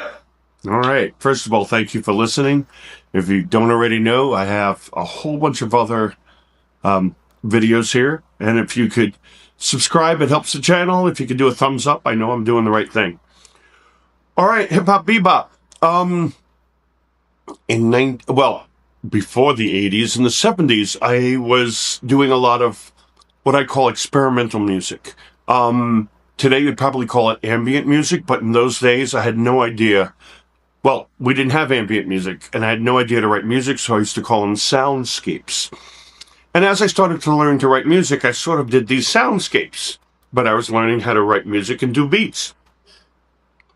And Hip Hop Bebop was a track that I did on my 8-track half-inch tape recorder as sort of I tried to do an ambient piece of music with a beat to it. Okay, that makes sense? And that's how Hip Hop Bebop sort of came about. Now, what was on my 8-track tape and what you guys finally heard as the final mix are not two different completely different things, but greatly different. Everybody wants to know what synthesizers I use, so let's go down the list of stuff on that track. The basic drums were a TR Roland 808. I was one of the first people in the city to get one, and I programmed the drum machine for that. The bass line was done with a Prophet 1, Prophet 1, if you want to Google that. That was made by Dave Smith Sequential Circuits at the time. And the keyboard parts were done with a Prophet 5. And that little sequencing line was done on an Oberheim expander module. Oberheim is a synthesizer company. In those days, they'd make these little modules that you could drop into a big keyboard slot and then, custom build your synthesizer. And I used one of those. This is in the day before computers, before computer sequencing, before sampling, before you were able to do multi-track stuff. So, people often ask me, and here's the big one, that tom doom doom to doom doom doom doom doom to doom to doom doom doom doom. That was not a drum machine. Or people ask me, what sample did I use? We didn't have sampling back in those days. We didn't even have MIDI, so the musical instrument digital interface. There was no way to talk to other keyboards. So that was programmed on the Prophet synthesizer. Doom doom doom. Was actually a synthesizer sound. Let's see. So the basic was recorded on my 8-track half-inch tape recorder. And when I got that first shitty record deal, if you don't know what that's about, there are other videos here. I carried my 8-track machine into the 24-track studio, and we plugged those tracks directly into the tape recorder. They wanted to send it through the mixing board, and I insisted on it has to go straight to the tape recorder because I didn't want the mixing board colorizing or changing the sounds that I did. At that time, I had the drums, the bass, the sequencer line, I think the toms. There were no vocals yet. The whooshing sound, one or two other tracks. We put it up on the 24-track machine in the studio, and a whole bunch of other tracks. We just thought, okay, we got an instrumental. What are we going to do? And at that point, Raul, who worked with me, and we used to go out to the Funhouse and take records that we produced, print them on as demos, acetates, and then before they released, and take them to Jelly Bean Benitez at the Funhouse. And in those days, there were giant DJ booths, and the Funhouse had a big clown's head or mouth or something like that as a DJ booth. And behind was this big DJ booth and all this space behind you where you had couches and the VIPs would come and hang out. And his girlfriend was a girl who wore a black T-shirt. She had black hair. I'll never forget, hairy armpits, kind of stunk a little bit, and a T-shirt that said, "I'm Madonna." That's before she made it big. I remember that very well. And she wasn't very friendly, but that's okay. We weren't there to make friends with her. So one of the things happened when he put on a record, and a lot of people think Arsenio Hall from the Arsenio Hall started this, but when they put on the record and the kids out in the dance floor like it, they'd go, hoo, hoo, hoo, hoo. They would bark like dogs. and that meant that they liked it. I remember the first time I was like, what's that? What's that? This raw of sound. So when we went to the studio, we opened the microphone. All right, what are we going to do? I said, we got to put that barking sound because everybody loves that. Well, those barks were me and Raul. We just made barking sounds. And there weren't synthesizers, there weren't samplers, there weren't fancy ways to digitally alter music. We just barked. The only thing you could do at that time is slow the tape down or speed it up, which gave you deep voice like this. I'm Mickey Mouse if you sped it up. That's about the only effect you had in those days. There weren't digital effects. You had reverbs. The reverbs were physical. That now they're these pieces of equipment. Sometimes it's a spring, and you'd send the sound down the spring with a microphone on the other end, or a big sheet. Like sometimes you see in the old movies, they rattle a piece of a sheet of tin or some sort of metal that makes that thunder sound. Well, they'd have a microphone on one end and some sort of a speaker sensor on the other, and you'd send the sound through it, and that's how they made reverb. It was physical stuff. Anyway, then we came up with, well, first of all, hip-hop bebop is a jazz term. Hip-hopping is your hips hopping. Bebop is dance. Hip-hop bebop, don't stop. So the title of that song, Undercover, is Keep Dancing to the Music, Don't Stop. Hip-hop bebop, don't stop. A lot of people say that I'm the first person to create hip-hop music. Well, I got to tell you, before we go any further, hip-hop and rap were two different genres of music back in those days. They were, hip-hop was what we call freestyle or electro, and rap was stuff like Rapper's Delight and that kind of stuff. They were party, dance, fun records that had speaking underneath it. So hip-hop and rap were two different things. They later merged into one thing that everybody knows of today. So I was definitely one of the leaders of hip-hop music, but not hip-hop as you know it today. So we got in the studio, we put in dog barking, hip-hop, bebop, don't stop. Those were all on, the dog barks were on one track, hip-hop was on one, bebop was on another, don't stop was on another track. And when I say another, we just opened the track and we went, don't stop, 2, 3, 4, don't stop, 2, 3, 4, don't stop, 2. And then we played that down and went, don't stop, bebop, don't stop, bebop, don't stop, bebop. Next drop was hip-hop. Hip-hop. The next track, we were listening to hip-hop, bebop. Hip-hop, bebop. We played it back, hip-hop, bebop, don't stop, don't stop. So we built up, Hama to Mama, and I can't hear you. And there's all these little voices in there. If you listen, we were just having fun, barking. So we filled up the 8-track tape with that. The 24-track tape with that. And when it came to mixing it, there was no verse, bridge, and chorus. So we mixed the 24 tracks down to 2 tracks, stereo, through the giant mixing console, which you see on TV shows and stuff like that. Those big mixing boards. And my dog's losing it. I'm sorry.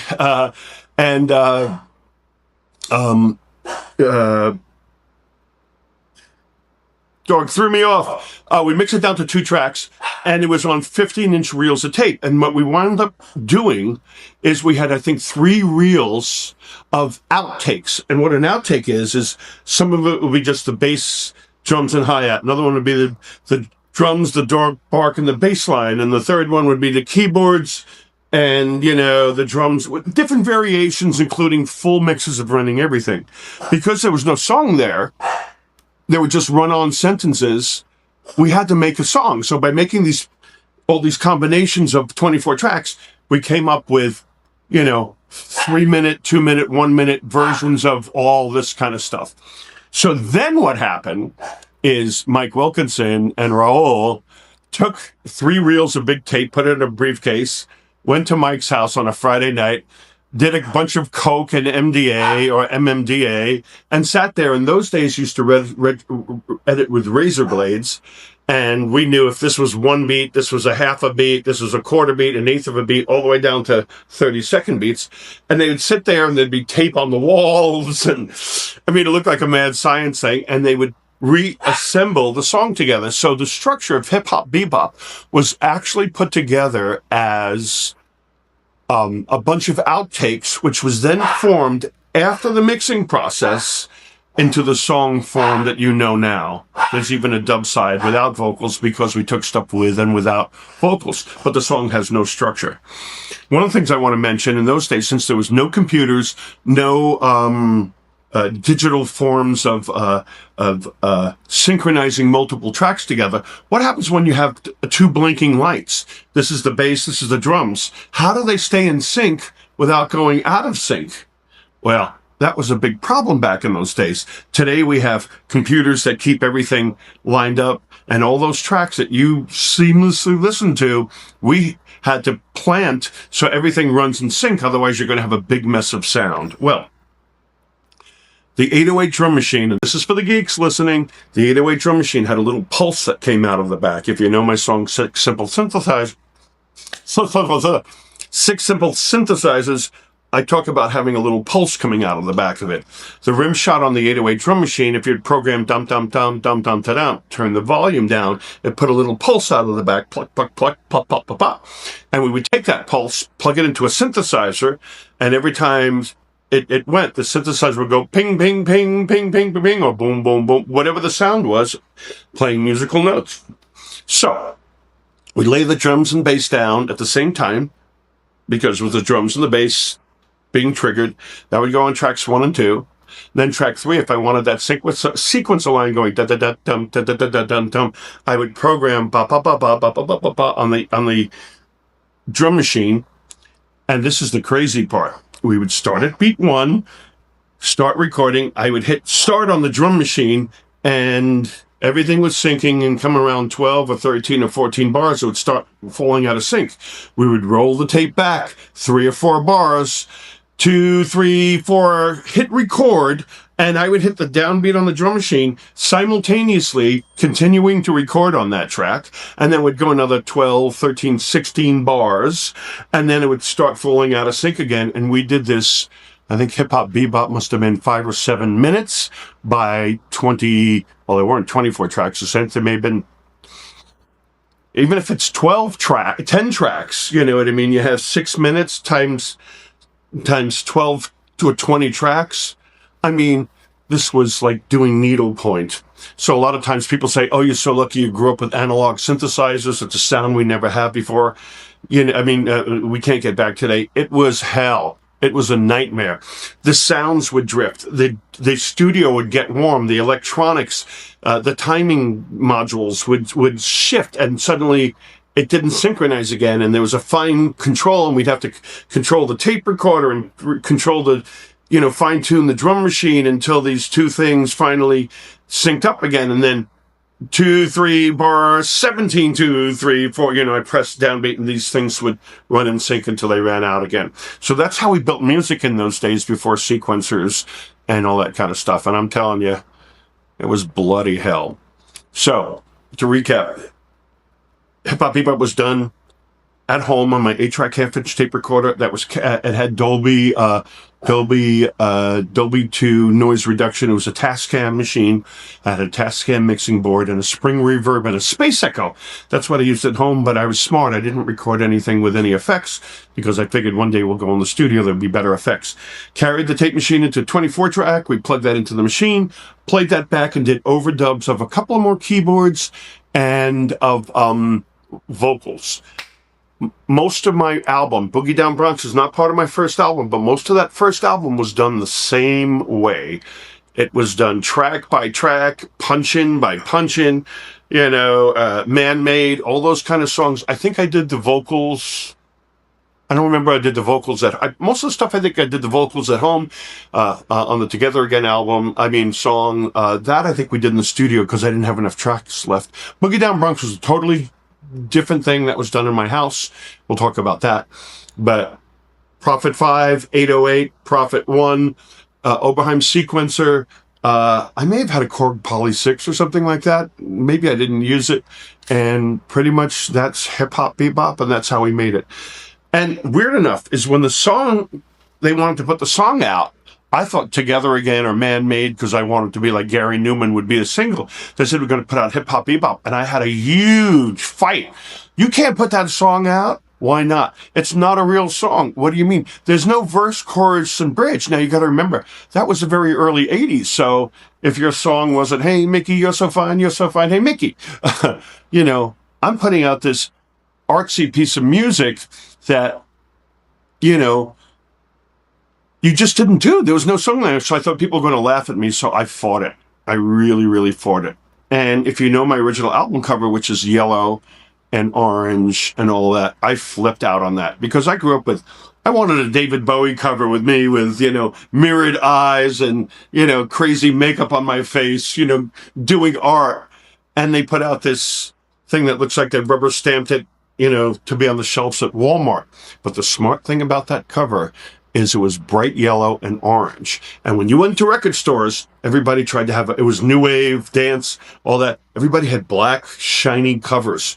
Well, in the middle of the sea of black was this tacky yellow record cover. And when records sat in the bin, if this is the record, you put it down in the bin, there was only a part of the record that stuck up.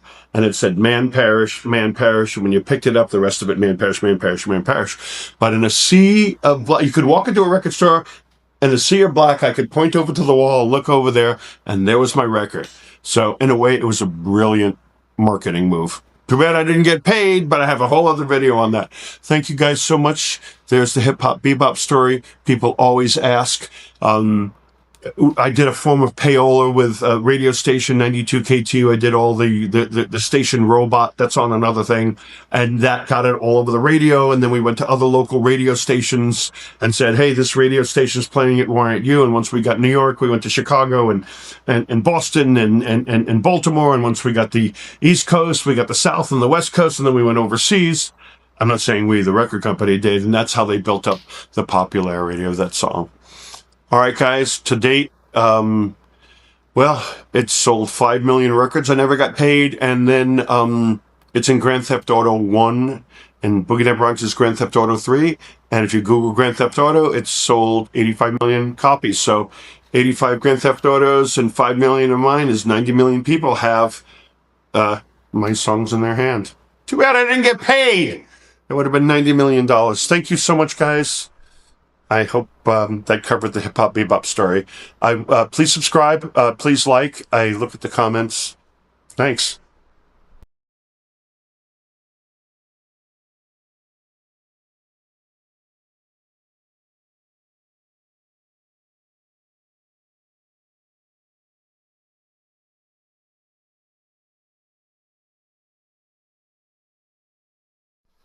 Hey, how are you?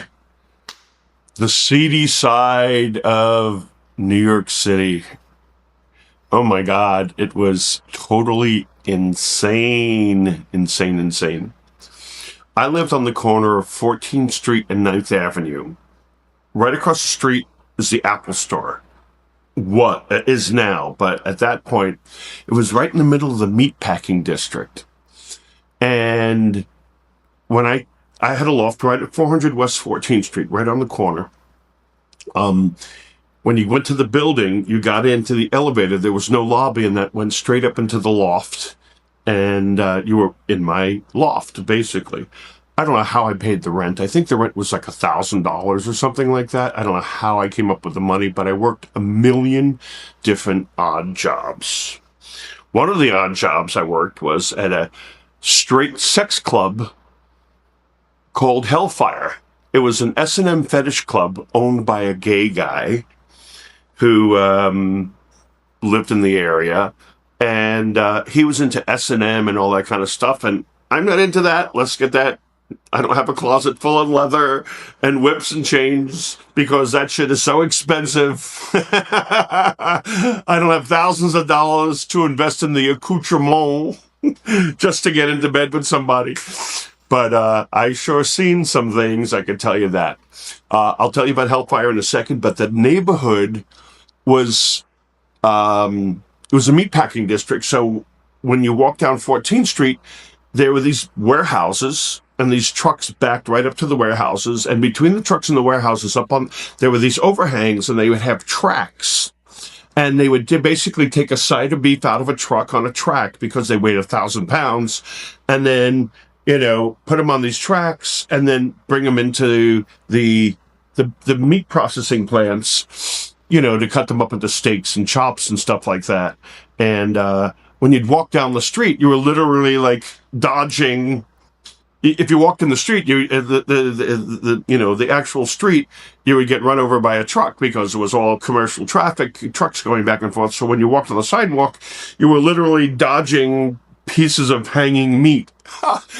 And it stunk to high hell. But this is the very beginning of loft living, and these guys had hard hats on because if a thing of beef hit you, it could knock you out or, really hurt you. So the building I lived in on the corner of 14th and 9th, 400 West 14th, had a titty bar on the first floor. I was on the 5th floor. The 3rd floor had a famous transvestite shop called Lee's Mardi Gras Shop, where if you were into drag or you were in the closet and like to put on women's clothing, you would go to Lee's, and Lee understands was their little quote. Lee can help you, and Lee understands. So he can get you dressed however you want. And they had women's shoes up to size 15, and they were steel reinforced. So if you stepped in the shoes wouldn't collapse. I lived up on the top floor.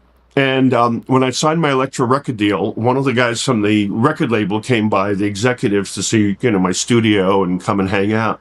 And he comes up into the elevator and he goes, "Gee, I know this place." I said, "Really?" Now, I didn't know the history of where I was living. He goes, "Yeah, it was a club called The Toilet." I went, "What? Oh, my God." So I moved into a spot that was a sex club called The Toilet. I don't even want to know it. I know it went on in that place. They weren't toilet activities, but it was like the dumps, The Toilet. Right across the street from me, there was a place called Hellfire, which I'll talk about. There's a triangle building. On the first floor was an after-hours club called Jay's, which opened around midnight and went until noon the next day. That was very common in a lot of these after-hours clubs. And in the basement, in the back of Jay's, you would go and you'd fool around. A lot of these places had back rooms. Up the block from me, well, actually around the corner on 15th Street, was a disco called Crisco Disco. And it was a giant warehouse, about 2 or 3 stories high. And at the end of the dance floor, there was a giant Crisco can.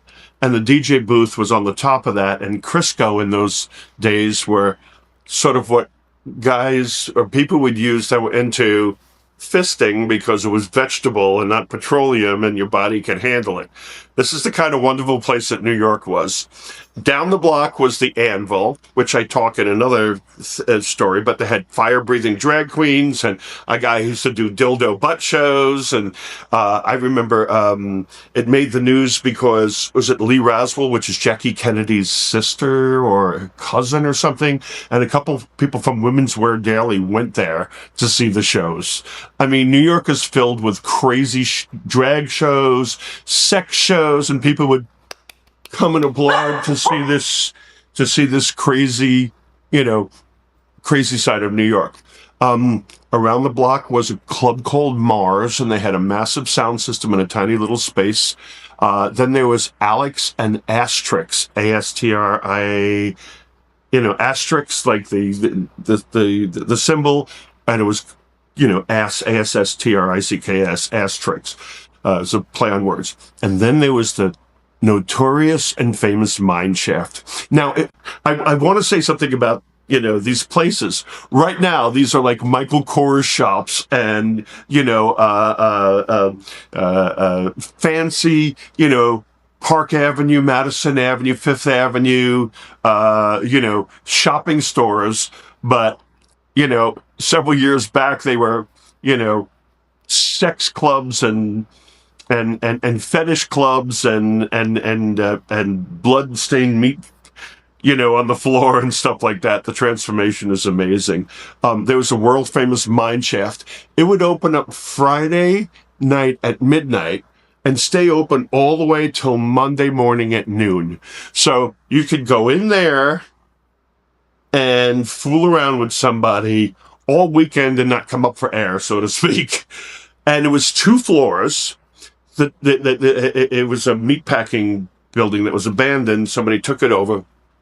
The top floor had a tiny little bar that was maybe 400 square feet.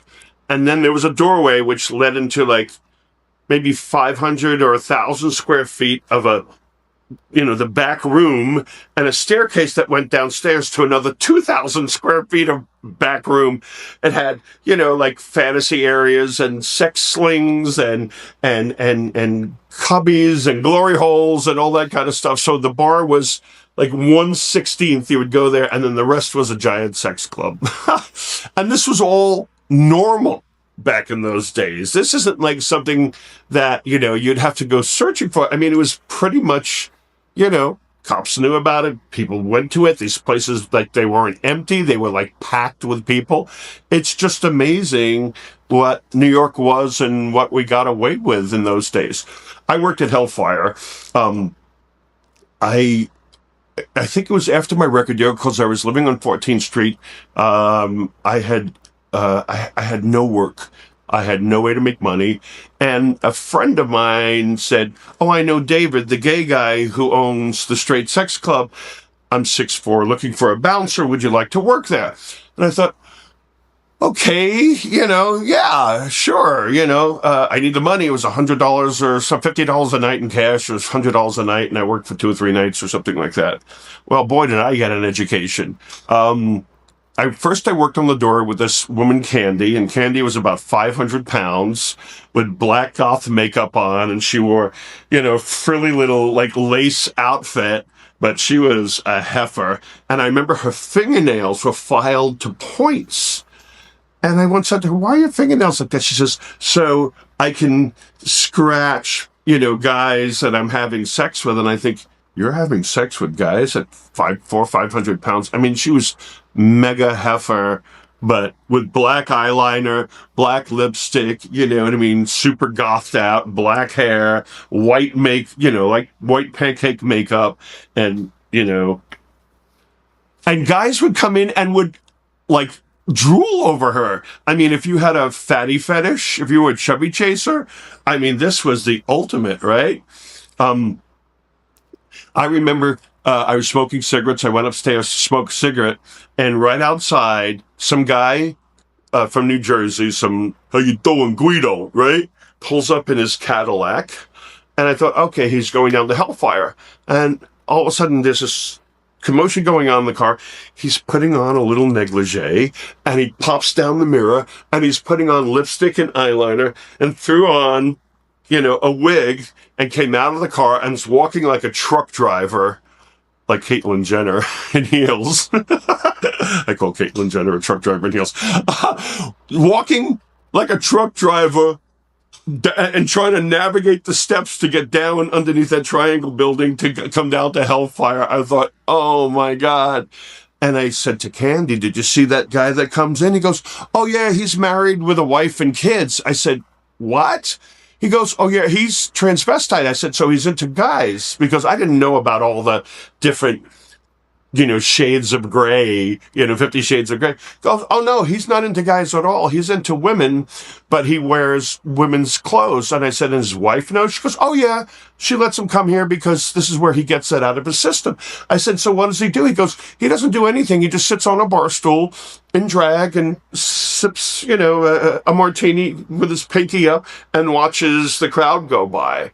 And I was like, I don't understand this. And she said to me, he's so into women, so into women, that he wants to have their clothes on them. He wants to have their underwear and their dresses. He wants to absorb women,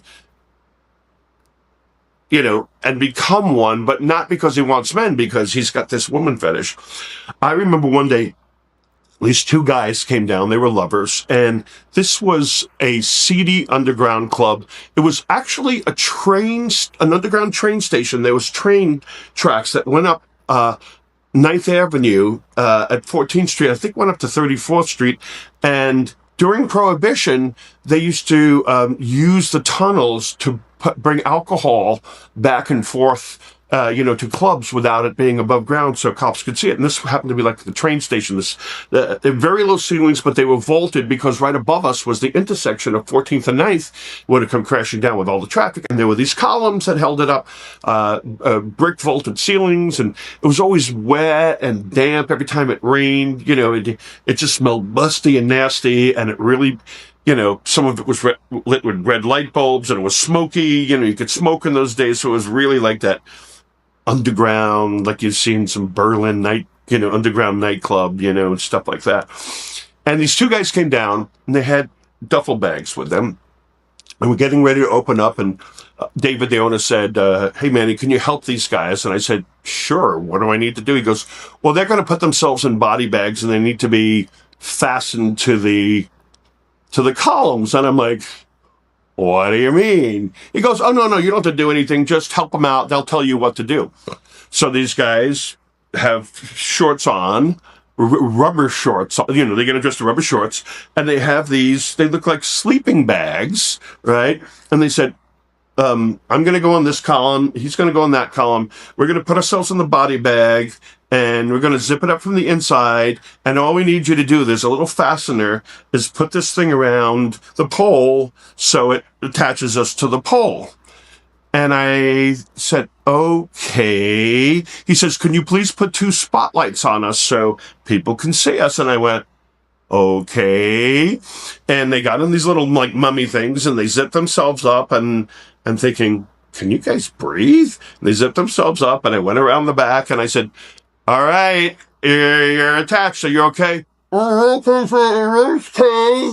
And I thought, oh my God. So I remember during the night, I said, David, they haven't moved. Should I check on them to make sure they're okay? He goes, no, don't touch them. They're fine. I said, are you sure? Yep, they're fine.